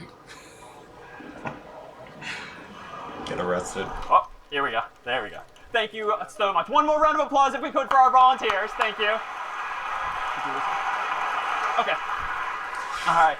So, Spot's had it. So, let's see then, if we've solved now the problem of representing English letters of the alphabet, being able to spell out words like bow, B-O-W, what if we actually do have accented characters? What if we do have other glyphs that we want to represent? Well, here, of course, is a standard US English keyboard, which a lot of you might have, but there's also characters that you can type much more easily if you have a foreign keyboard relative to the US, or with certain keystrokes on your own Mac, PC, and phone. But nowadays, too, there's this menu that probably you've used in the past hour or two to actually send some emoji. And emoji, even though they look like pictures, and they actually are pictures on the screen, they're technically just characters. Characters of an emoji alphabet that happen to use a certain pattern of zeros and ones to represent each of these faces, each of these people and places and things. And it turns out that one of the reasons that we have just so many such characters nowadays is because we now use Unicode instead of ASCII. So Unicode is a superset, so to speak, of ASCII, which is to say that we humans realized some time ago that just using 8 bits to represent letters of the alphabet certainly isn't very good when we want to represent other non-English languages. So Unicode doesn't just use 8 bits, it sometimes uses 16 bits per character, sometimes 24 bits per character, and sometimes even 32 bits per character. Now, why those numbers? That's just 1 byte, 2 bytes, 3 bytes, or 4 bytes. And that gives us, does anyone know? That gives us the ability to represent as many as 4 billion possible characters, because if the longest one is 32 bits, that's 2 to the 32, which if you do out the math, trust me, is roughly 4 billion. So that's a lot of characters, and we've got a lot of room then for these emoji. But it's not just about having sort of fun pictorially on the screen. Unicode's mission really is to represent and to preserve all human languages digitally, both past, present, and future. So it is really about capturing the entirety of sort of human knowledge as we've expressed it in language, but also giving this newfound ability that's been used, centuries ago too, in writings on walls and the like, pictograms via which we can still communicate even independently of our own human language. So we'll reduce it today to just patterns of zeros and ones, but the problem being solved is much greater and well beyond CS itself there. So here's a pattern of zeros and ones using Unicode, so more than 8 bits, that represents a very popular emoji, which might be a bit of a hint. This is the most popular emoji as of last year, at least statistically, internationally. Does this help? It's roughly this number here. No, it's this one here. So this is the most popular emoji by most measures as of last year, but it doesn't always look like this. Those of you who have a Mac or an iPhone recognize this symbol perhaps immediately. Those of you with Android devices or other platforms might notice that it's the same idea, but it's a little bit different. And this is because, too, emojis at the end of the day just represent characters, but those characters can be drawn, can be painted in different ways. And reasonable people will interpret differently this emoji, whose official name is Face with Tears of Joy. And indeed, Google interprets it a little differently from Apple versus Microsoft versus Meta versus other companies as well. So you can almost think of those different companies as having different fonts for emoji, and that really starts to connect things to the world of text and characters. So just so you've seen it, more on this another time, it turns out that emoji, and really characters in general, we don't use binary zeros and ones to represent them because no one, myself included, is going to recognize what's what. It's just too much math. It's not interesting. And even decimal numbers, that was like 4 billion or something. Like, I don't remember which number is which. So we represent things a little more compactly. And this, too, admittedly still looks cryptic, but this is a Unicode code point. It uses another system mathematically called base 16 or hexadecimal. More on that another time, but it's just a way of representing numbers even more succinctly, writing less on the screen, because you're using not just 0 through 9 as in decimal, but you're using A through F as well. So a few letters of the English alphabet come into play. But for now, that's just a little easier to remember for people who care that is the number that represents Face with Tears of Joy. But what if we want to customize emoji? And this increasingly is the case. One of their top Here, for instance, are the 5 skin tones that phones and laptops and desktops nowadays support. It's based on something called the Fitzpatrick scale, which essentially categorizes human skin tones into 6, or in this case, 5 different categories from lighter to darker. But this sort of suggests that, wow, if we want to represent or like just looking at the code too, what was the problem? And so like they're like these two guys. Oh, there's 2 guys.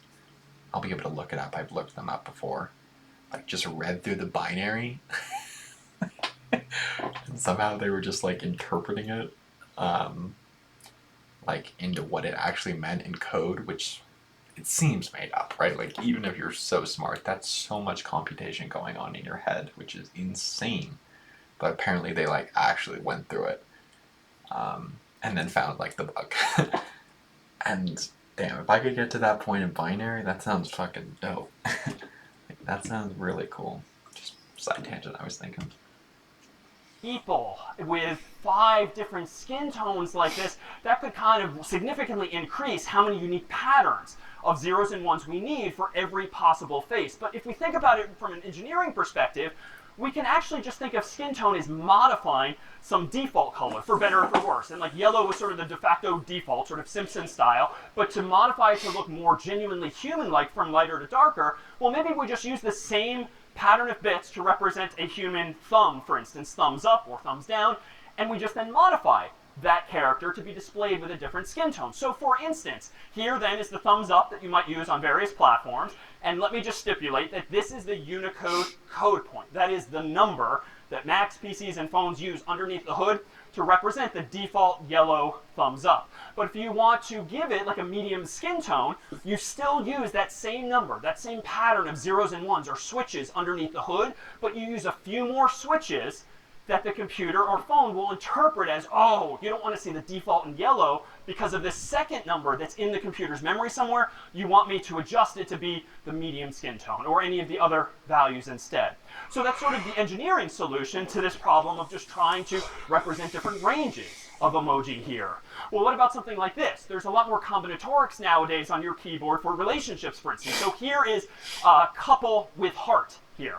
So the couple here, of course, is represented with apparently this number here, but that's it. But if you want to be more specific, like man and woman, or man-man, woman-woman, it's the same idea, but we just need to express ourselves with a little more information. So for instance, the way the Unicode folks came up with years ago to represent, for instance, a woman with a heart and a man from left to right would be using these values. So things just escalated quickly, but only in the sense that we're using more bits, more zeros and ones to represent more expressively this particular combination. So this happens to be the number in Unicode that represents the woman at left. This is the number that represents the man at right. And this is the pair of numbers that represents the heart in the middle, sometimes red, sometimes pink, displayed here as pink. But if we want to change the combination, for instance, to be, say, woman, if we want to change the combination to be woman-woman, notice that now the left and the rightmost numbers match. Or if we flip it back to man-man, it's just using different numbers on the tail ends again. And meanwhile, if I rewind, there's these two identical values here. These are called zero-width joiners, or Zwidge characters. It just is a special number that humans reserve to, say, glue the emoji at the left to the emoji on the right, and so forth. So it kind of connects ideas in this way. So there's actually a lot of emojis nowadays that are a combination of different things. Like heart on fire is one that's technically the combination of a heart emoji, the fire emoji, joined together numerically in this way. So computer scientists who come up with these things are just sort of reducing things to representations. All we have at our disposal are zeros and ones, so we all just need to agree ultimately, whether we're Google, Microsoft, or the like, how we're going to standardize these kinds of things as information. Questions then on how characters are represented in a computer, be it English or any other language. Yeah? How is the what?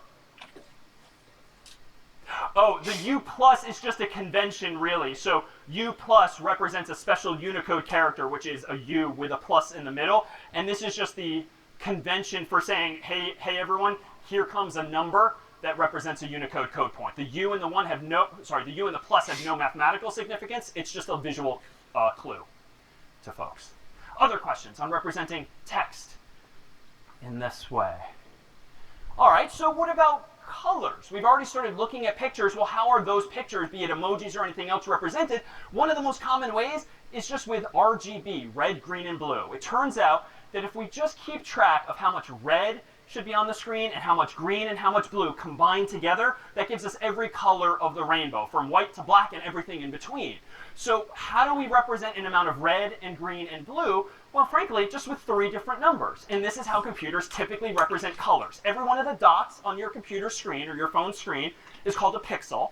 And every single dot underneath the hood has 3 numbers associated with it. So 3 numbers, 3 numbers, 3 numbers for every little dot. And those 3 numbers together say how much red, green, and blue should the device display at that location. So for instance, if you had a dot on your screen that said use this much red, this much green, this much blue. Because each of these numbers, I'll tell you, are 1 byte or 8 bits, which means the total possible values is 0 to 255. Let me just ballpark that the 72, it feels like a medium amount of red because it's in between 0 and 255. 73 is a medium amount of green, and 33 of blue is just a little bit. So if you combine a medium amount of red, green, and a little bit of blue, anyone want to guess what color of the rainbow this is? Sorry? Brown? So close. It's a little more yellow than it is brown, but if we combine them, it looks a little something like this. This is CS trivia, not something that even I would be able to eyeball unless I came up with that particular example. But wait a minute.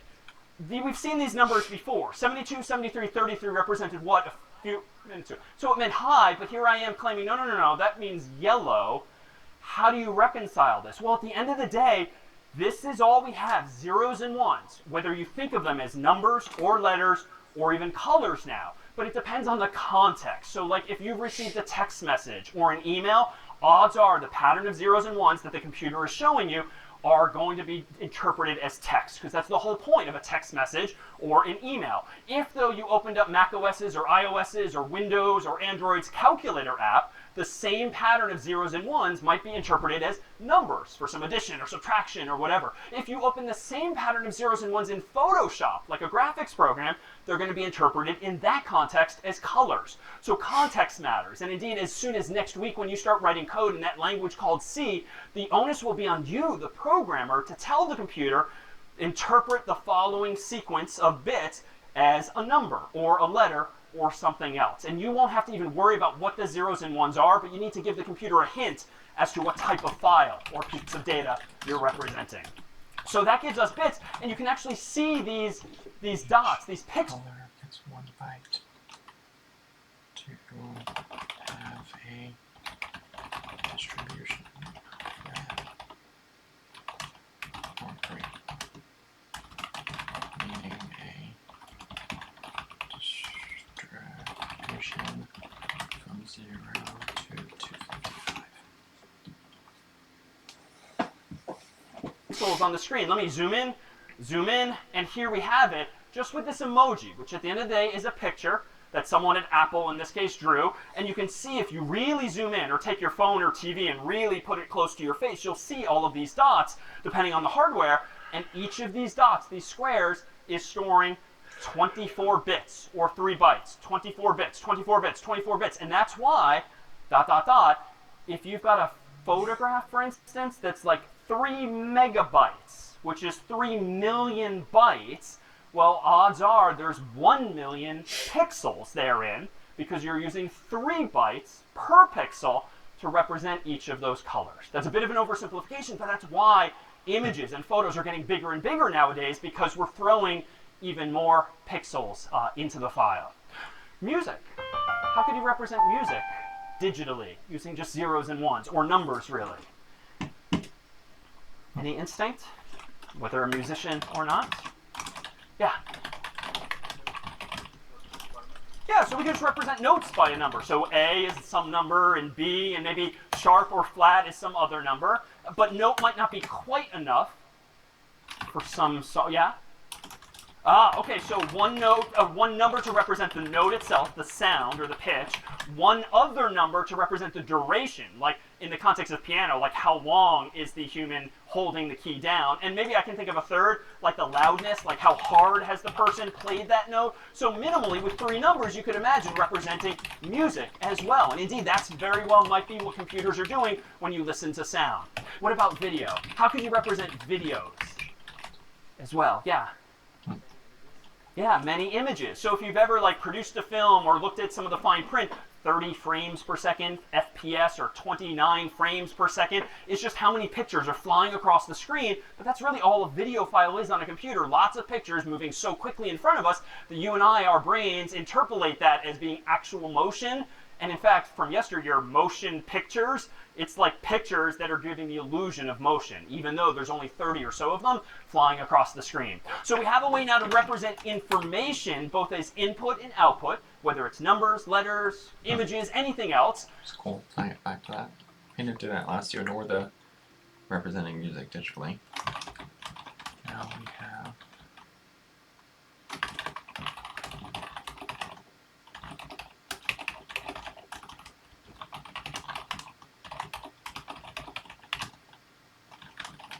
the input, numbers, and output.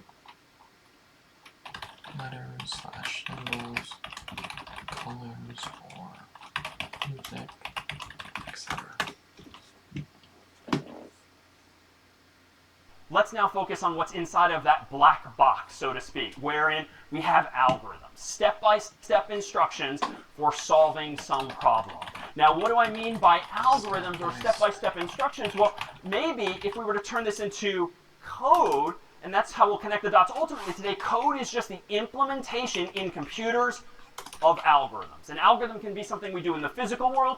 Code is how we implement that exact same idea in the context of a computer instead. And here, for instance, is a very common application inside of a computer for your context. This is like the iOS version of the icon. And typically, if you click on that icon, you'll see something like all of your contacts here, typically alphabetical by first name or last name. And your phone or your computer lets you often search for someone's name at the very top, and it will sort of autocomplete, and it'll be pretty darn fast. but it'll be pretty darn fast because the programmers who implemented that application are looking for someone quickly for you. Now I can do this sort of old school style, whereby we have one of these things from yesteryear, an actual phone book. So in a physical phone book like this, you might have like 1,000 pages, and on every page are a bunch of names and a bunch of numbers. And as I flip through this, I could look for someone specific. Take a break. I will be right back. Alright, welcome back, guys. Let's dive right in where we left off. So suppose I want to call John Harvard, whose first name, of course, starts with a J. Well, I could just turn page by page, looking for John Harvard, and if he's not there, I keep turning and turning. So this is an algorithm. I'm stepping through the phone book one page at a time. Is it correct, this algorithm? Assuming I'm looking down. So yeah, I mean, it's kind of stupidly slow, because why am I wasting my time with the A's and the B's and the so forth? I could probably take bigger bites out of it, but it is correct. And that's going to be one of the goals of writing code, is to, of course, solve the problem you care about correctly. So correctness sort of goes without saying, else what's the point of writing the code or implementing the algorithm? All right, well, let me at least speed things up. So instead of one page at a time, so 2, 4, 6, 8, don't ignore that, 10, 12, 14, 16, and so forth. A little hard to do physically, but it sounded faster. It was twice as fast, theoretically. But is it correct? So no, why? Yeah. Yeah, I might miss John Harvard, because just by accident, he might get sandwiched between two pages. But do I have to throw the algorithm out altogether? Like, probably not. Like, once I reach, like, the K section, which is past the J section, I could double back at least one page at least, and just make sure I didn't blow past him completely.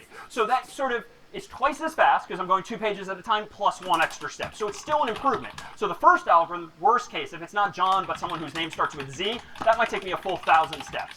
The second algorithm is just like 500 steps, because I'm going 2 pages at a time, plus 1 in case I have to double back, but that's in the worst case. But most of us in yesteryear, and what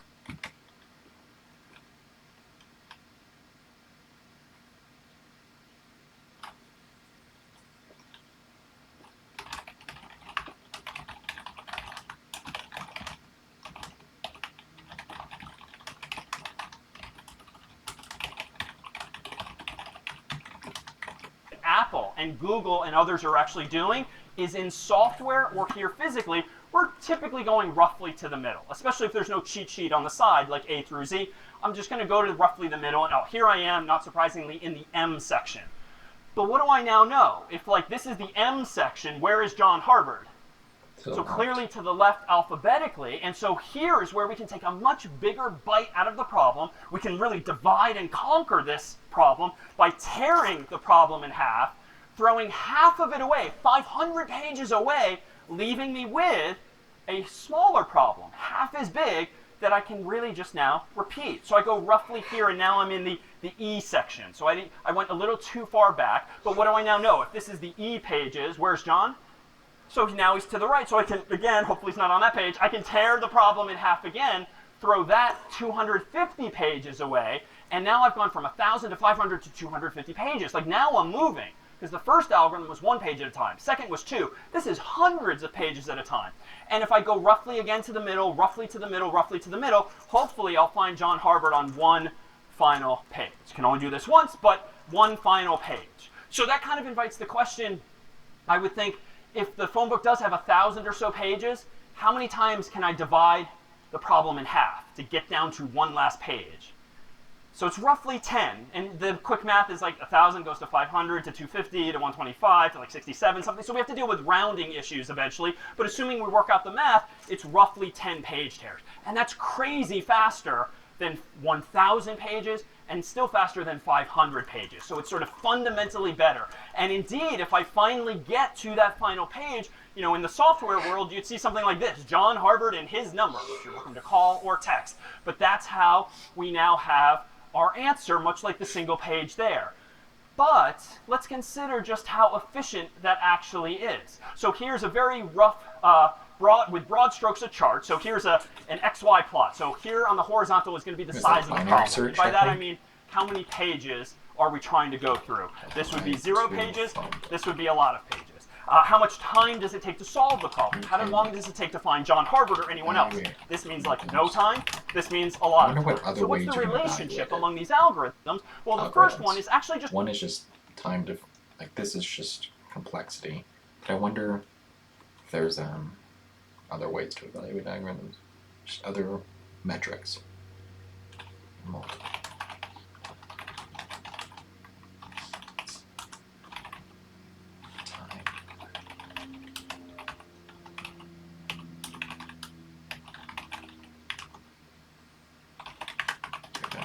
Chart of X being size of problem and Y being time to solve.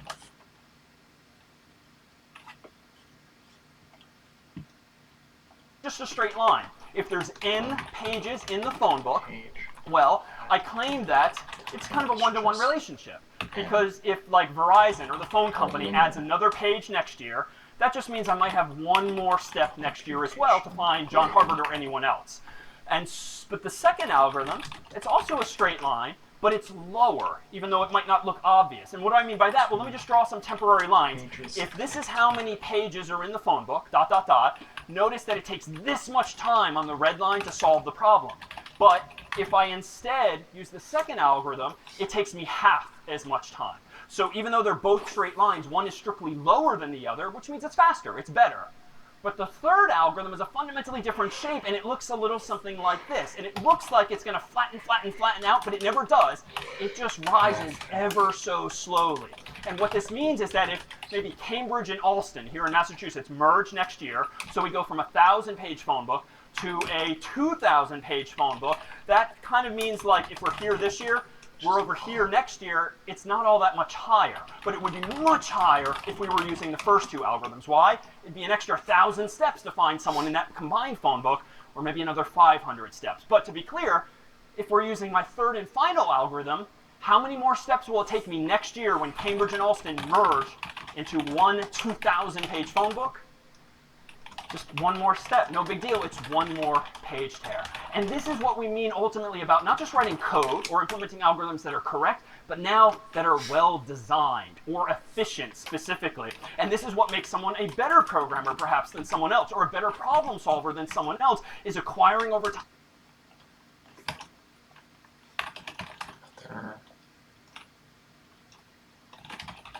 Requirement of an algorithm is that it is fast or well designed. This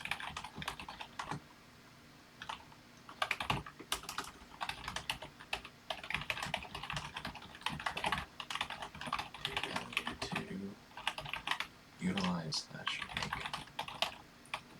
algorithms faster.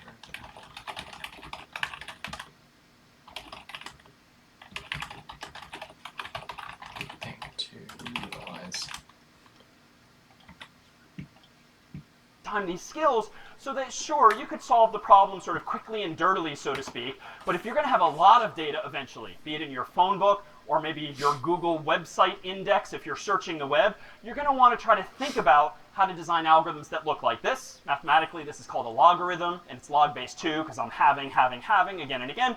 But for now, just know that it's a fundamentally faster and different shape. So among our goals in CS50 ultimately is not just to write and solve problems correctly, but ultimately ever more efficiently as well. Any questions then on these ideas of efficiency and design? Any questions here? Yeah, in back.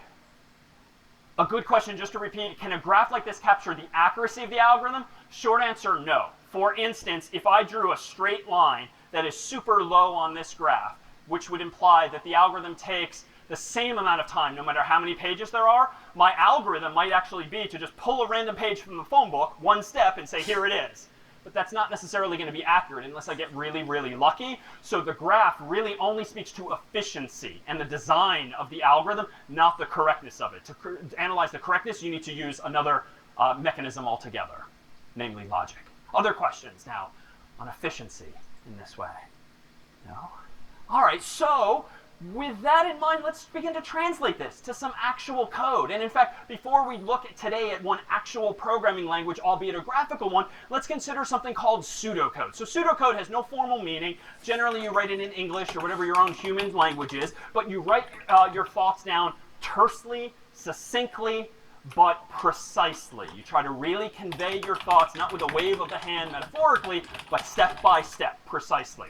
So what do I mean by this? Here might be some representative pseudocode via which I describe that third and final algorithm in a way that I could hand it to you, and you could do the same at home. Or I could hand it to someone at Google, and they could implement it in Android. Or I could hand it to someone at Apple, and they could implement it in iOS. So step one, I claimed, was pick up phone book. Step 2 was open to the middle of the phone book. Step 3, look at the page, as I did. And now things get a little more interesting. Step 4, if person is on page, I have to make a decision. Presumably, what should I do if John Harvard is on the page I'm looking at? So stop and probably make the call or email or whatever the goal might be. And so I'm going to actually indent this visually by a few spaces just to make clear that you should only do line 5 if the answer to line 4 is yes. Otherwise, you don't bother. The next thing I'm going to do, line 6, is consider another possibility. If the person I'm looking for is earlier in the book, what do I want to do? Well, I could describe this in a bunch of ways. I'm going to do this tersely as follows. Open to the middle of the left half of the book. So open to the middle of the left half of the book. And then what am I going to do? Well, I've just kind of divided the problem into something smaller, but it's fundamentally the same problem. It's just a fewer number of pages. So I'm just going to go back to line 3 and do it again, because the problem's just getting smaller and smaller, presumably. Else, if the person I'm looking for is later in the book, open to the middle of the right half of the book, and also go back to line 3. But there's a fourth possibility, and it's failure to realize sometimes that there's other possible outcomes that make computers crash, or spinning beach balls, or the like, if a programmer doesn't anticipate some situation. What's the fourth possible situation when looking for John Harvard? If they're not in the book at all, and indeed, I might get to the very last page and John Harvard's not even on that one, I better hand... Example of a bug / missed logic outcome is if John is a person who's not in book at all. Handle that and say else, like kind of as a catch-all, just quit altogether. And truly, often your Macs, PCs, phones, when they freeze, or again, spinning beach ball or the like, and just weird things happen, that's just because some human made a dumb mistake, and they didn't realize that you could somehow get your phone or your laptop into a configuration that they didn't anticipate. So we're going to try to handle that here. Now, this is just one way of writing pseudocode. There's no one way to do this. All of us in this room could come up with slightly different... This is why I don't get why I've heard of formal verification, which apparently eliminates this problem altogether, and I'm still confused. It's definitely a beginner. I don't know enough. It's not that I'm onto something, but why isn't everything just done via formal? I've read something that only like Amazon's really core infrastructure that handles like a billion transactions per second or whatever is then formally verified, but like, and it said it took them like 10 years. And I was like, and apparently they said something about it takes time to convert it into the mathematical version, and I just didn't get that, why there was not an automatic process, because, yeah, and just it feels like there's, like, how is there not a way yet to speed up that process of transitioning it into code that is then formally verifiable, like, because the benefits are literally insane. It, like, if I'm not mistaken, it literally solves the issue. You don't need to do not question and answer, Q&A testing, quality and assurance, or any test code, if I'm not mistaken. So I really don't get it. So I'm looking forward to getting it to that point where pseudocode, I'm able to but dive into that. I think you'll find eventually. characteristic are certain building blocks in all of our right answers. Here in yellow are what, as of today, we're going to start calling functions, technically speaking. These are like actions or verbs that literally, in this case, like tell me what to do. Next, we're going to have these things, conditional, sort of forks in the road, so to speak, that take me down this path or another, metaphorically, so I do this thing or something else. But how do I decide if I want to go this way or this way or this way or this way? I need to ask a question. And in programming, we'll typically use what are called Boolean expressions, named after a mathematician, Boole. And a Boolean expression is essentially just a question with a yes-no answer, a true or false answer, a 1 or 0 answer. It doesn't matter how you think about it, but it's got two possible answers. And so you can kind of think of these as being expressions with question marks, even though I didn't draw such. Person on page, person earlier in book, person later in book. Those are Boolean expressions, and they just tell me whether I should go down one fork in the road or another. And lastly, there's this. Go back to line 3 in 2 different places. That represents what we call a loop, like some kind of cycle that's doing something again and again. Now, these are just a few building blocks here: functions, conditionals, Boolean expressions, loops, but you'll find that they're characteristic of so many different languages, one of which we'll look at today, another of which we'll look at next week, and those include indeed C and Python and other languages still. And so this is why we focus on these basics and fundamentals in these early days, because we're going to see them again and again. So even if you feel like that fire hose is hitting you sometime, we'll give you today ultimately more visuals by which you can hang on to, so as to actually write code ultimately in different languages and solve all sorts of problems. Now, we'd be remiss in not bringing up sort of what's behind characters like Spot and ChatGPT and other software, artificial intelligence. And it turns out, to get to the point of AI, we're actually going to need more building blocks than just functions and loops and conditionals. It's not going to be quite that simple, but this has been a lot so far. Let's go ahead here and take a 5-minute break. And when we resume, we'll take a look not only at AI, but also a specific language called Scratch. So no cake just yet, but we'll come back in 5. I'm going to skip the Scratch Before part. we dive back in, I just wanted to call out a special guest that we have here today beyond Spot, someone who's come from even farther away. And in fact, if any of you have taken CS50X, the open courseware version of the class, or dabbled in it over the past few years in some of CS50's online social communities, you might have had your questions answered by a certain human from New Zealand. And she's come all this way today to spend this this lecture with us. What? This is CS50's own Brenda Anderson. If you might come up for acknowledgement from all of us here.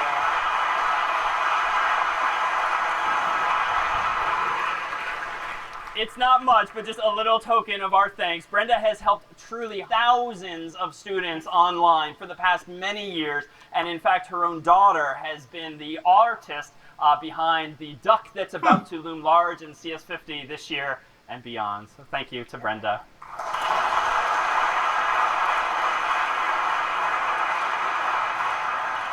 All right, so nice. It's hard to escape a discussion of artificial intelligence nowadays, but we thought we'd use this as an opportunity to connect some of these dots, because indeed over the course of the semester we'll not only be talking about artificial intelligence or AI, but really using it all the more constructively to help you solve problems, help you get unblocked when you hit a wall, cognitively or syntactically when writing code, and indeed it's no accident that we have this duck here looming large, which is really the embodiment of the sort of AI that you'll experience within CS50 itself this year.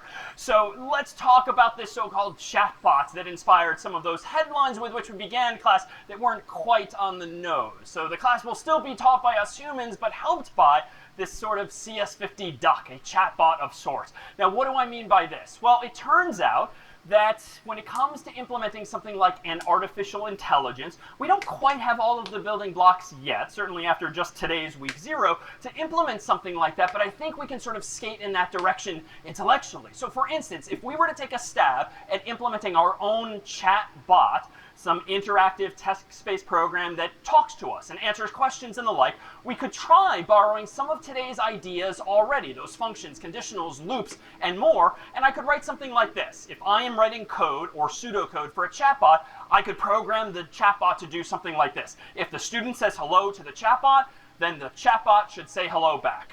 Else, if the student says goodbye, well, the chatbot should say goodbye back. Else, if the student asks how you are, the chatbot should say that it's well. But things get a little harder when you start asking more interesting questions, like, else if the student asks why 111 in binary is 7 in decimal. Now, you could imagine that we just have a conditional with this Boolean expression that programs the chatbot to just give you the answer and explain in an English sentence why that in fact is. But what if you, the student, asks why 110 is 6 in decimal, or why 010 is 2. I mean, you can just imagine the explosion in the amount of code that we would have to write to just anticipate every darn question that you might ask about today and every other class, not to mention all of the knowledge in the universe. So surely there are other ways to implement algorithms that allow something like a chatbot or AI more generally to be fed input still, like all of the internet, all of the World Wide Web, all of the pages and textual content therein, but to let it just figure out how to answer our questions based on those kinds of inputs, assuming the inputs themselves are accurate. So large language models is a term you might have heard bandied about over the past several months, or LLMs, and a large language model really is an implementation in software of code that actually takes as input lots and lots of language, like the text of lots and lots of web pages, dictionaries, encyclopedias, Wikipedias, and the like,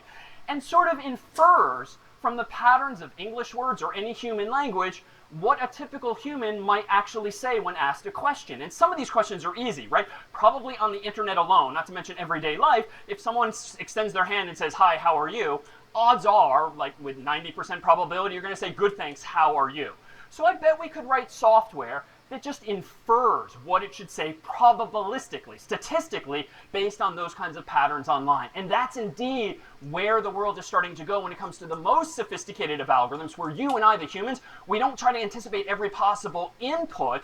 Rather, we give it a more general purpose input, like all human knowledge, and ideally just let it figure things out. Now, we're not quite there yet, and odds are you've heard of hallucinations or just mistakes that these large language models make, but their inputs are imperfect. And sometimes there's a bit of randomness sprinkled in because you don't want the thing to always say the exact same thing. Even you and I might say, I'm not that great today 10% of the time. So you need to sort of perturb the output in some way. But within CS50, and within this world of large language models, we do have these tools like ChatGPT and Bing Chat and others, and we'll stipulate that for CS50's purposes, the direction we're going this year is that this is what's in the syllabus, ... that it will not be allowed, it will be considered not reasonable to use AI-based software other than CS50's own. So the goal here is not to simply take away tools that are clearly inevitable in my view and clearly helpful and productivity savers, but we'd like there to be some guardrails intellectually on just how helpful these chatbots are, because as you've probably seen, if you ask it a question, these chatbots are already pretty good at not just helping you finish your current thought, but it'll hand you your second and your third thought and sort of do the assignment for you. But I think through prompting, so to speak, we'll be able to coax some of our own tools, being computer scientists ourselves, in a direction that you actually find to be the right balance, akin to having a good tutor by your side 24/7 who doesn't just hand you answers, but indeed tries to lead you to the same, so you actually get something out of the experience, and ideally 3+ months from now, those training wheels can come off too, and you're able to still stand on your own. So it will be reasonable to use CS50's own AI-based software, which will actually take the form of a CS50 Duck, which is actually available now, and we'll use it throughout the term at CS50.ai, a web-based application that's quite similar to ChatGPT, but that has the personality of a CS50 teaching fellow, or TF, or teaching assistant TA, that also happens to think of itself as a duck. And for reasons we'll get to in a couple of weeks' time, but rubber ducks in particular are kind of a thing in programming, but more on that before long, as you can even see from the one there on my desk.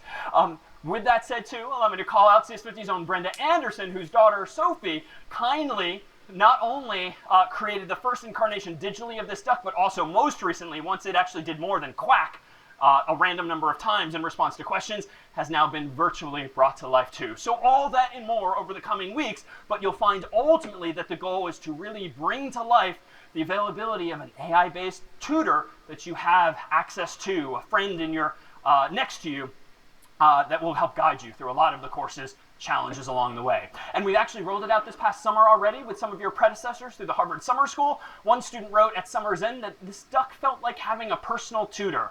I love how AI bots will answer questions without ego and without judgment, generally entertaining even the stupidest of questions without treating them like they're stupid.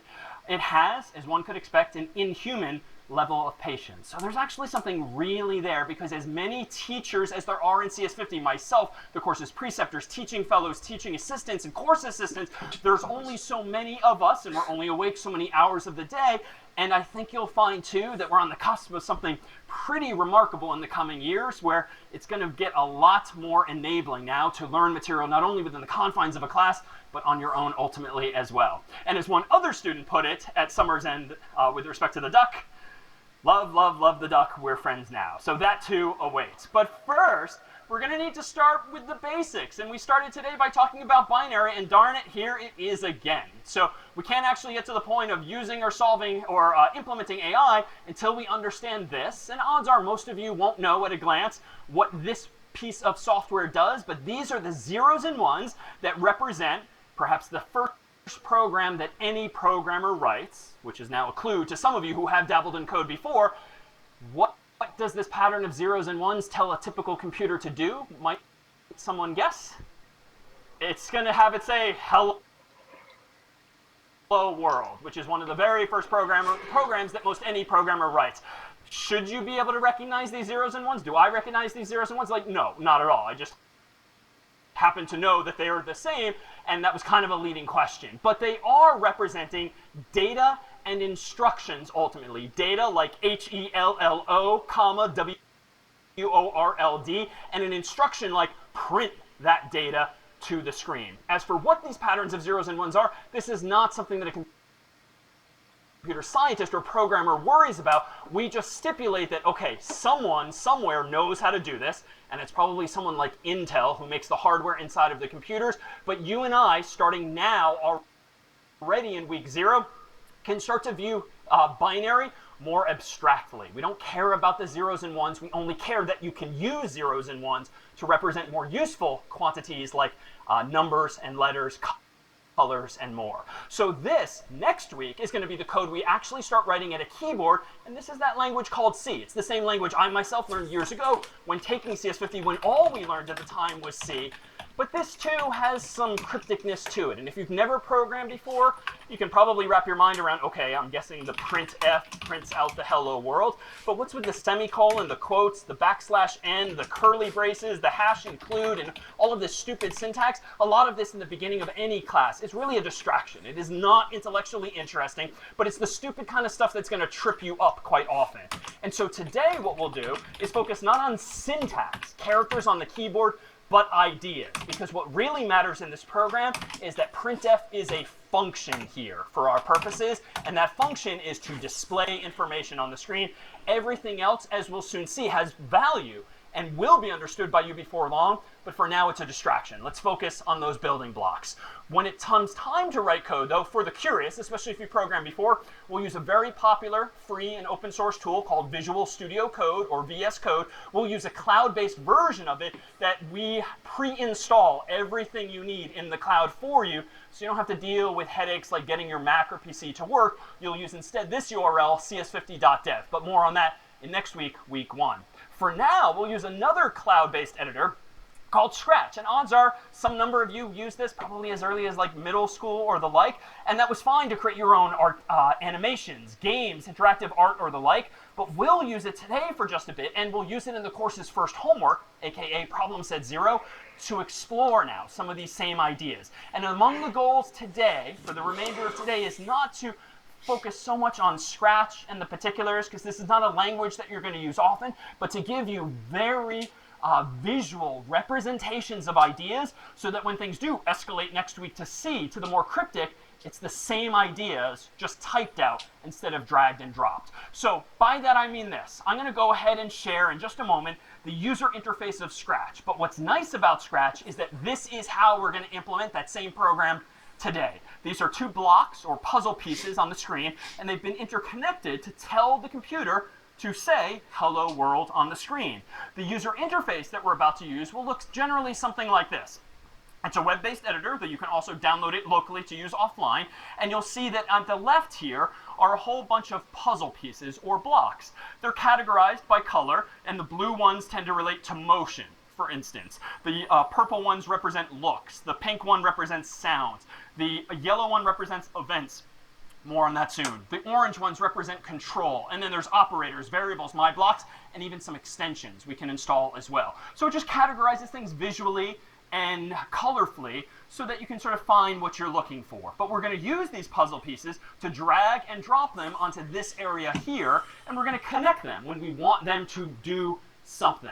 What can they do? Well, by default, Scratch comes with this cat here, otherwise known as a sprite, which is a character in a game or in a graphics context. And this cat lives in this two-dimensional world in which the cat can go up, down, left, right, and you can actually change the cat's costume to be a dog or a bird or anything else. It really is more of an idea than it is a specific animal in this case.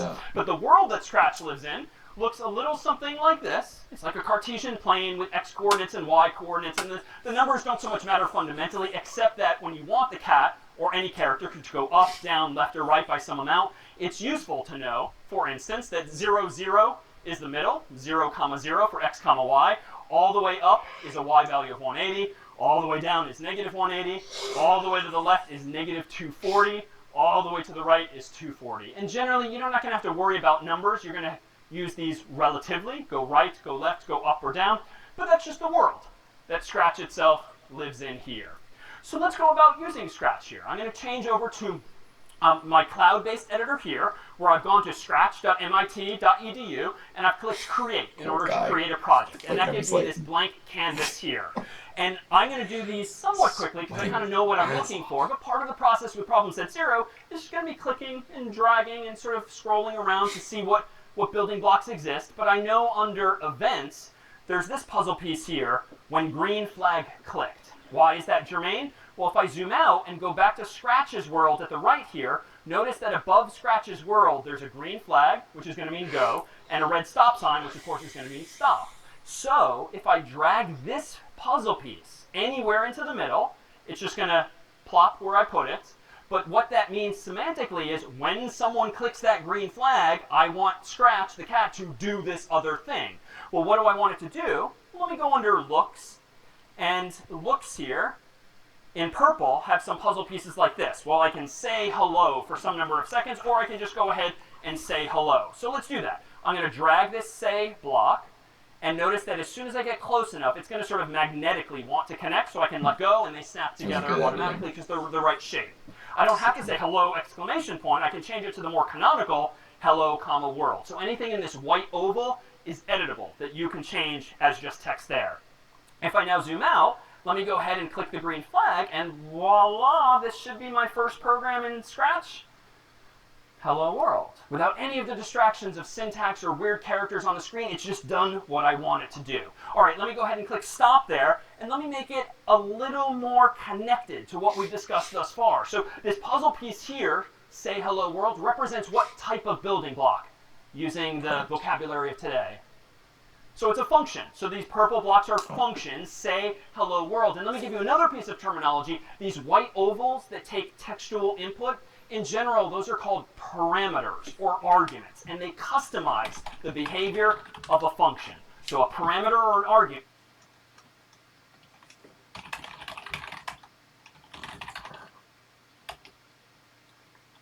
Or inputs customize the behavior of a function. Customizes, modifies the default behavior of a function, like in this case, say. Similarly, in the C code from earlier that we'll see next week, the printf function took a quoted phrase like hello world similarly as input. But more on that in the future. So how does this connect to what the mental model we presented earlier? Well, here's problem solving, as I described it earlier, inputs to outputs with algorithms or code in the middle. Well, what we've got here really is an input of hello world, the white oval. The function or algorithm that it's going into as input is the say block. And what is the output of using the say block, the say function? It's the visual effect of having the cat have the little speech bubble appear above its head saying hello world. So everything we do, in fact, can be mapped back to that very simple idea of inputs and outputs. Well, let's make it a little more interesting, though. It's a little boring to just say hello world all the time. Let me go ahead and drag this away. And if you just drag it to the left and let go, it gets automatically deleted. Let me go under sensing in light blue here, and you'll see there's a bunch of blocks, one of which is an ask block, an ask function, which is going to prompt the human, me, for some input. So let me go ahead and drag that over here, and it snaps together.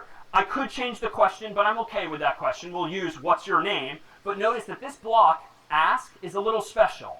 It is not just going to display like a speech bubble on the screen. It's actually going to return a value. And this is another term of art today and onward. A return value is some value that can be handed back to you conceptually from a function so that you can do something with it. It's as though the ask function asks someone for their name, writes it down on a piece of paper, and hands you the piece of paper. You can do anything now that you want with that name, and here's how you access the name in this special block called answer, which again, we'll start calling a return value. So if I want to say hello to someone specific, I'm going to do this. Let me zoom out. Let me go back to looks, and let me go back to say, and I'm going to change the say block here to hello, comma. Then I'm going to zoom out. Well, I need two inputs, I think. So, all right, I'm going to grab another say block, and I'm going to put it below. And I could just type David, but this is going to defeat the whole point of asking me for the name, and it will only work for me. So I don't want to do that. So let me go back to sensing, and notice the shape is important here. Even if it's not quite the same size, the shape matters, and I can actually drag this and change the input of this say function to be whatever that return value is, that piece of paper that has the person's name on it. And it grows to fill, but now we have a program that I think, when I click the green flag, watch, is going to prompt me, what's your name? And now I have room to type down here, so I'm going to type DAVID. I'm going to hit enter, and it should say, hello, Dave. What? Huh. Well, maybe maybe it was, didn't work? DAVID. Here we go. Hello, David. It's missing the hello. But I'm quite sure we have a hello right there. So what explains this bug or mistake? Yeah.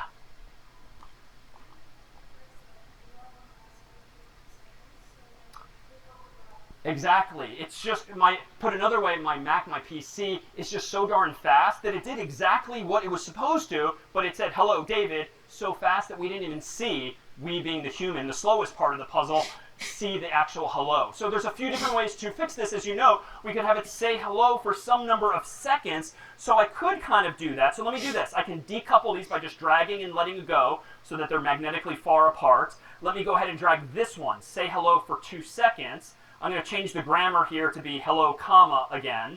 I'm going to go ahead and disconnect these two. I'm going to throw away the old one that I don't want to use, and I'm going to reconnect this so that now, okay, it's going to say hello for 2 seconds, and then my name, hopefully. So let me click stop and start. DAVID, enter. Okay, so it's better, but it's kind of like poorly implemented. Like, come on, I just wanted to say hello, comma, David. Why is that hard? Well, maybe we can actually combine these a little differently. And let me propose this. Let me actually get rid of these blocks again, and let me go ahead and just say one thing. But can I somehow combine this to say hello, comma, David, all in one breath? Well, it turns out if I go under operators, I know from having played with this before that there's this puzzle piece down here called join. And it's a circle, or it's an oval. It's a little big, but again, it will grow to fill. And by default, it wants to join 2 words, apple and banana. But whoops, but those are just placeholders. So let me go ahead and drag this over the default hello. Let me change apple to hello, comma, space. And then banana, let me go back to sensing. Let me grab answer and drag and drop that. So now notice that I'm kind of layering my ideas. And put another way, the output of this join block is presumably going to join 2 things together, apple and banana, or hello, comma, David. And then the output of join is going to become the input to say. So aesthetically, it just looks better. It's so correct, but it's just better. So if I type David and hit enter, hello, David. This is what a normal program would presumably do, not show you part of the phrase and then the rest of the phrase. Like, it's just better in this way. So let's connect this now to this same puzzle piece and this methodology. So here's that same puzzle piece, ask, how do we fit it into this input and output flow with algorithms? Well, the input to that puzzle piece is something like, what's your name? Question mark. Then the algorithm, or the code implementation thereof, is this ask block, and wait, so the human has a moment to type their response in. The output of that function, recall, is a return value. You don't see anything on the screen by default because we've not used say yet, but we get this return value. And let me scooch everything over now so that we can now join those inputs together. So here's this puzzle piece. Let me go ahead and propose that the inputs now to the join block are 2 arguments, or 2 parameters, so to speak. Hello and answer. They go into that join puzzle piece whose purpose in life is to return 1 joined version thereof.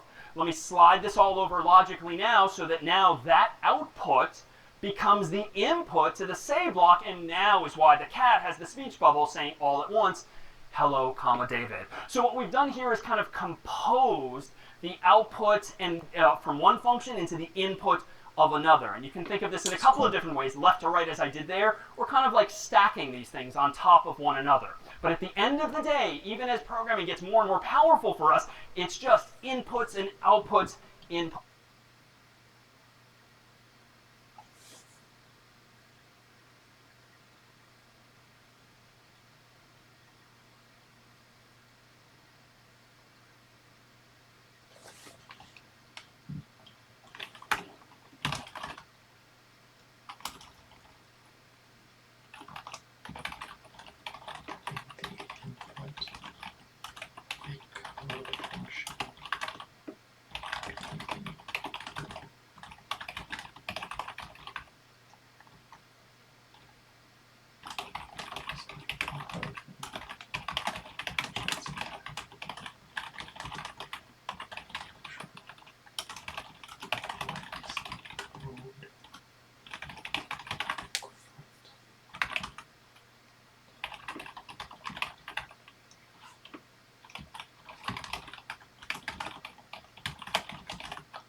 Inputs and outputs. And thankfully, with built-in functionality from our friends at MIT who designed Scratch, I can even do something playful like this. I can go to that extensions button at the bottom, and there's a lot of fancy things I can add here, like text-to-speech. So let me go ahead and choose text-to-speech, and let me go ahead here and change the say block in purple.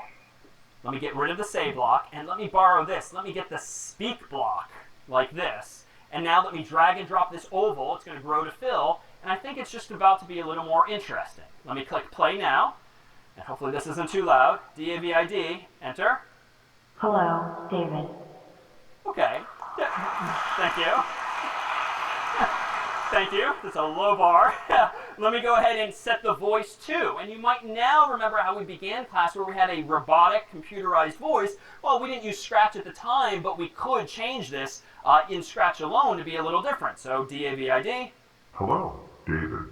Okay, a little creepy, but we can play all day long with that. But the point is that these functions are just now doing something a little different, but it's just these inputs and outputs. Well, let's make the cat more like a cat. Let me go ahead and throw away all of this asking questions stuff. Let me go up to sound, and let me go ahead and drag the play sound meow until done. And here too, it comes with meow. You can add your own sounds, as well, but I'm just going to use the default meow. And here too, hopefully this won't be too loud. Let's make the cat meow by clicking play. Okay, it's a little piercing, but it's cute. And if I want the cat to meow twice, I could just play the game twice. Alright, but it would be nice to just get it to meow automatically 2 or 3 or more times. So, you know what I could do? I could just drag a second one of these. I could, actually, you know what? I could even just right-click or control-click and duplicate them, but I'll just keep dragging and dropping. There's different ways to solve problems. And now let me click play. Okay, cat does not sound particularly happy, so we could go under, how about control? We could wait 1 second. Now there's no room, but it will sort of expand to give room for me, so let me try this. And now it's going to wait 1 second in between meows. Okay, let me stipulate that is correct. If my goal was to get the cat to meow 3 times, it meowed 3 times. But per our discussion earlier of algorithms and the design thereof, this is not the best design. Okay, thank you for playing along at home. Yeah. In what sense is this arguably not well designed? Yeah. I repeated myself, which actually in programming tends not to be a good thing. Now it was easy. I almost resorted to copy paste, which saves me time up front. But just imagine a contrived scenario now. What if I wanted to wait like 2 seconds in between? All right, it's not that big a deal. I change it here and I change it here. But what if this program is meant to meow 10 times? Then I have to change it here and here and here and here and here. And eventually I'm going to screw up. Like humans are fallible. I'm going to overlook one of them. One time it's going to be 1 second, another is going to be 2, and just stupid things will happen. You're setting yourself up for failure if you design things poorly. And so I would propose that we use another type of building block to solve this instead. Yeah, so we could use a loop and just write minimal code, but to accomplish even more functionality. So let me throw away most of these blocks, and let's go and grab this repeat block, which we haven't used yet, but it's right there. And as the name suggests, this will allow me to repeat something some number of times. Let me put these 2 puzzle pieces inside. It'll grow to fill. Let me reconnect it to the green flag. I'll change the default 10 to a 3, and now it's just sort of better, because if now you want it to meow more times, you change it 1 place. If you want it to slow down, you change it in 1 place. There's no room for error, and that's generally a good thing. But, you know, this is silly. Like, Scratch comes with a cat. Why didn't MIT give us a puzzle piece called meow? Like, why am I implementing the idea of meowing myself? Like, that took me, what, 1, 2, 3, 4 puzzle pieces. Why isn't there just 1 puzzle piece that meows for me? This, too, we can do in code, be it in Scratch or C or other languages, too. I'm going to go down to these pink my blocks here, where I can create my own puzzle piece. And I'm going to call this literally meow. And I'm going to go ahead and just click OK. And notice that it's given me this new type of start connector. It's a start puzzle piece that nothing goes above it, but you can put anything you want below it. And I'll go ahead and cheat here. I'm just going to grab my existing code, so to speak. This is code I'm writing, even though it's puzzle pieces. And now, let me just claim, and I'll move this aside, here is now an implementation of my own function, my own block called meow, whose purpose in life is to meow until done, and then wait 1 second. But what's powerful now is, notice at top left, now that I've made the block, I can use it any number of times. So I can grab this meow block, drag it over here, and you know what? Now that meow exists as an idea, I can abstract that away. And I'm just going to arbitrarily drag it way to the bottom. I'm not deleting it. I'm just putting it out of sight, out of mind, so that we can focus now on this idea. And I claim that this implementation of meowing is sort of better because it's more compact, it does what it says, and I don't care about the implementation details of meow. So this idea of abstraction, something we're going to use frequently. To abstract something away is to simplify. Don't think about the underlying implementation details, just care about what it does or what it's called. Someone has to care about the implementation details, like me 30 seconds ago, but here on out, I don't need to care. And so, in fact, you and I are using the abstraction that is Scratch because I don't know how to put a speech bubble on the screen. I don't know how to create that sound meow. MIT did that, and they abstracted those pieces of functionality away already for us by just giving us these puzzle pieces we see here. So the code will work the exact same, but it's sort of better designed now, because now I've abstracted away the idea of meowing, but I bet I can improve this further. Can I get rid of the repeat block altogether? And let me just tell the meow block how many times to meow. Well, let me go down to the bottom and look at the implementation details. I'm going to right-click or control-click on this, and I'm going to edit it. So I'm going to make a change. And I didn't do this before, but I'm going to call it meow as before. I'm going to add an input, and just so I know what it says what it does, I'm going to add the word times here. So, and I'm going to change this placeholder to N for number is the go-to placeholder anytime we want to talk about a number in CS. So now notice the puzzle piece looks a little different. It takes an argument or a parameter called N, which represents the number of times you want the thing to meow. Now that doesn't do that yet, so let me go back to my other code. Let me just decouple these temporarily. I'm going to move my loop into my implementation of meowing. But I don't want a hard code that is literally write the number 3 anymore. I'm going to grab this circle, this oval, and put it there. So now I've generalized the function. So now it will... Or maybe... Now I'm going to click the green flag. So here we go. 1, 2, 3, 4, 5. Damn it. Okay, that was yours, not mine. Okay, yeah, and I've already seen this same from last year. Where trash is falling from the sky. And I can click. Okay, we'll watch this and then As you might have noticed, if your eyes started to wander to the light bulbs here, there's actually 64 of these light bulbs, and I'm wondering if you divide 64 by 8, that's 8 bytes of light bulbs, and we now have some Unicode in our vocabulary, so it might very well be the case that we've been spelling something out on the stage here for you all of this time. But before we adjourn for cake to be served in the transcript, allow me to introduce some of CS50's human friends, the Harvard Crocodillos and the Radcliffe Pitches, to give us this exciting ending. This is CS50.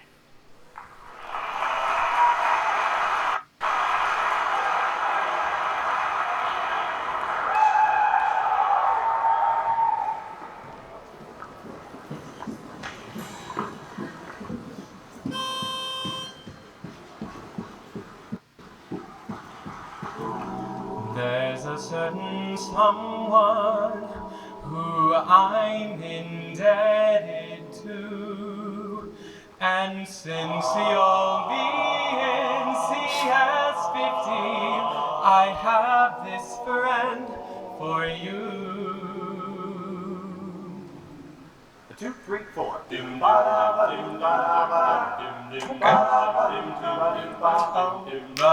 Rubber ducky, you're the one. You make peace had so much fun. Rubber ducky, I'm awfully fond of you. Rubber ducky, you make me smile, and you help my code compile. Rubber ducky, you're my very best friend, it's true. When I'm at a standstill, your debugging abilities stun me. When I'm at the end of my rope, you just snap and my code's up and running. Rubber ducky, you're so fine, and I'm lucky that you're mine. Rubber ducky, you're my very best friend, it's true. You're my best friend, it's true. Rubber ducky, I'm awfully fond of you.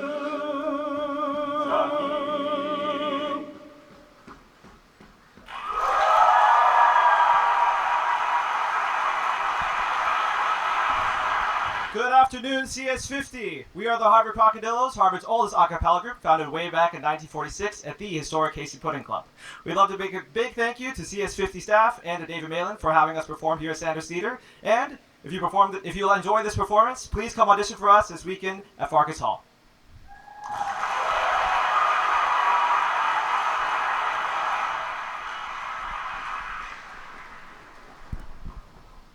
Hello, everyone. We are some of the Radcliffe Pitches, and we are also hosting auditions this weekend. You can find more information at our Instagram at Radcliffe Pitches.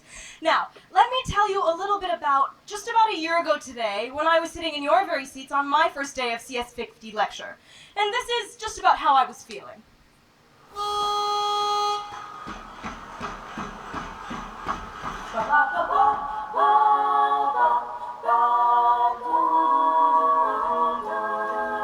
It's the first day of class, and I'm brand new to code. Is this for me? So many people around, can I get through the workload? But it's my dream. I tend to stick to English, not science. But my flock of friends told me to try this. Hey, dancing robot dog, you kind of look like you have your life together, I guess. I really need some advice. We know you're feeling unsure. This is really the right call. In CS50, you'll meet your friends, get free food. You'll be all set for this fall. In CS50, you have 1,000 TS here to help you. You'll get cupcakes, duckies, Chinese food. And you can always take this class aside. This is CS50, Miss Bo.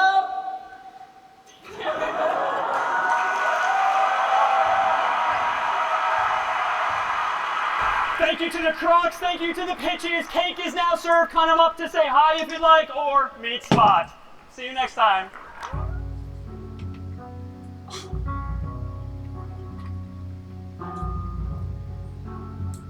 Alright, so that's all good. Oh, there might not be any sub. Let me see if there might not be any like sub lectures. Here, look, you'll see from week 1 it should start. Yeah, it's video shorts, so let me just make sure.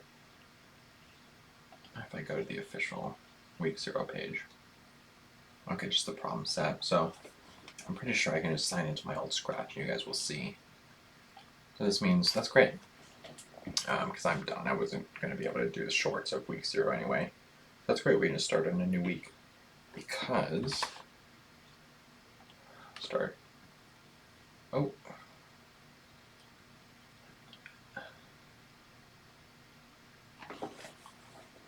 Anything. Yeah. I went ham into this.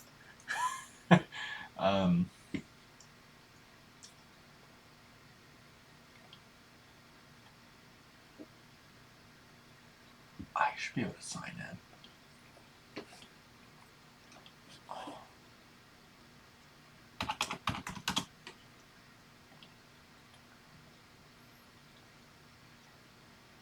It was, I don't know why I went so ham. I just got into it. I was like, man, that's actually fun. And it was, of course, easier without all the syntax. Yeah, I can probably close this out. It's going to load what I think it's going to load. Come on.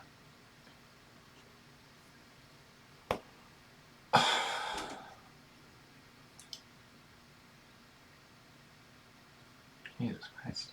Maybe I'll close out this since we don't need it. Come on. Good Lord. I can close these. Actually, let me just get this ready for next time. Make a new section for week 1. I think it's just called C, right? C. And we get that. And we get that. Okay. Nice. Okay, I'm going to refresh this. This is just shitting itself.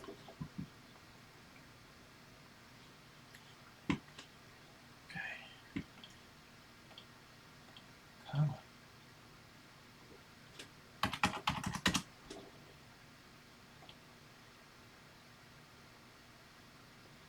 Oh my god. What the fuck? Slow. So slow.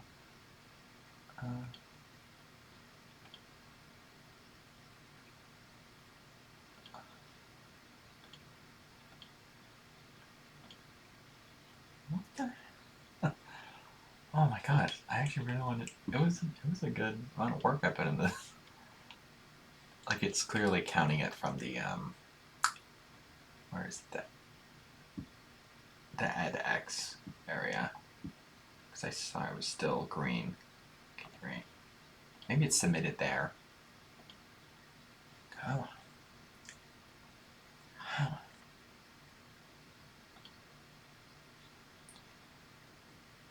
No, I'm ready.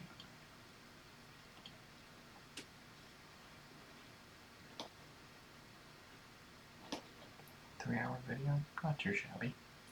Come on. This is still just... What the hell? Man, I haven't logged in a while, but still. Get submit prompt saying 0. Oh, yes. Yeah, I'll go to the... Here, there's another link or something. Explorer. Oh.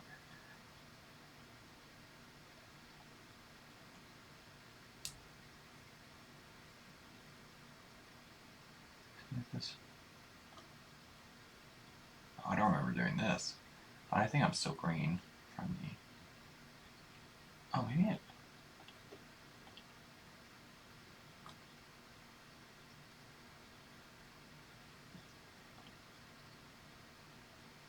Yeah, it should keep it. Oh. See, it was 2023 when I did this. Oh, and then I redid recover. Because I thought I'd just start again where I left off, because I didn't want to, do it all again. Look, where is it? Scratch. Oh.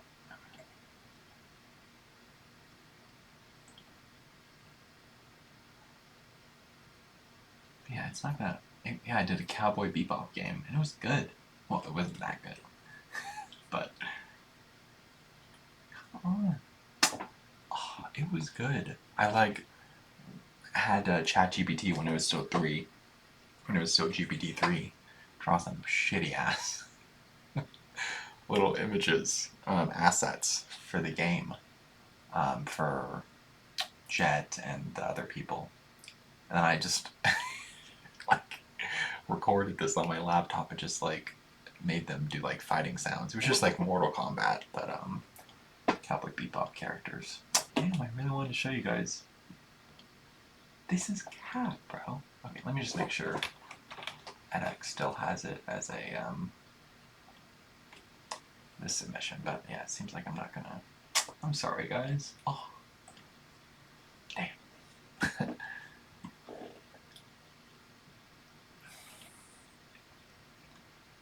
Saw the check. Let me just make sure. Oh.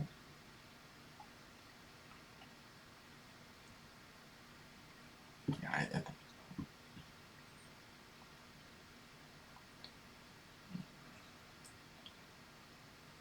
Make sure.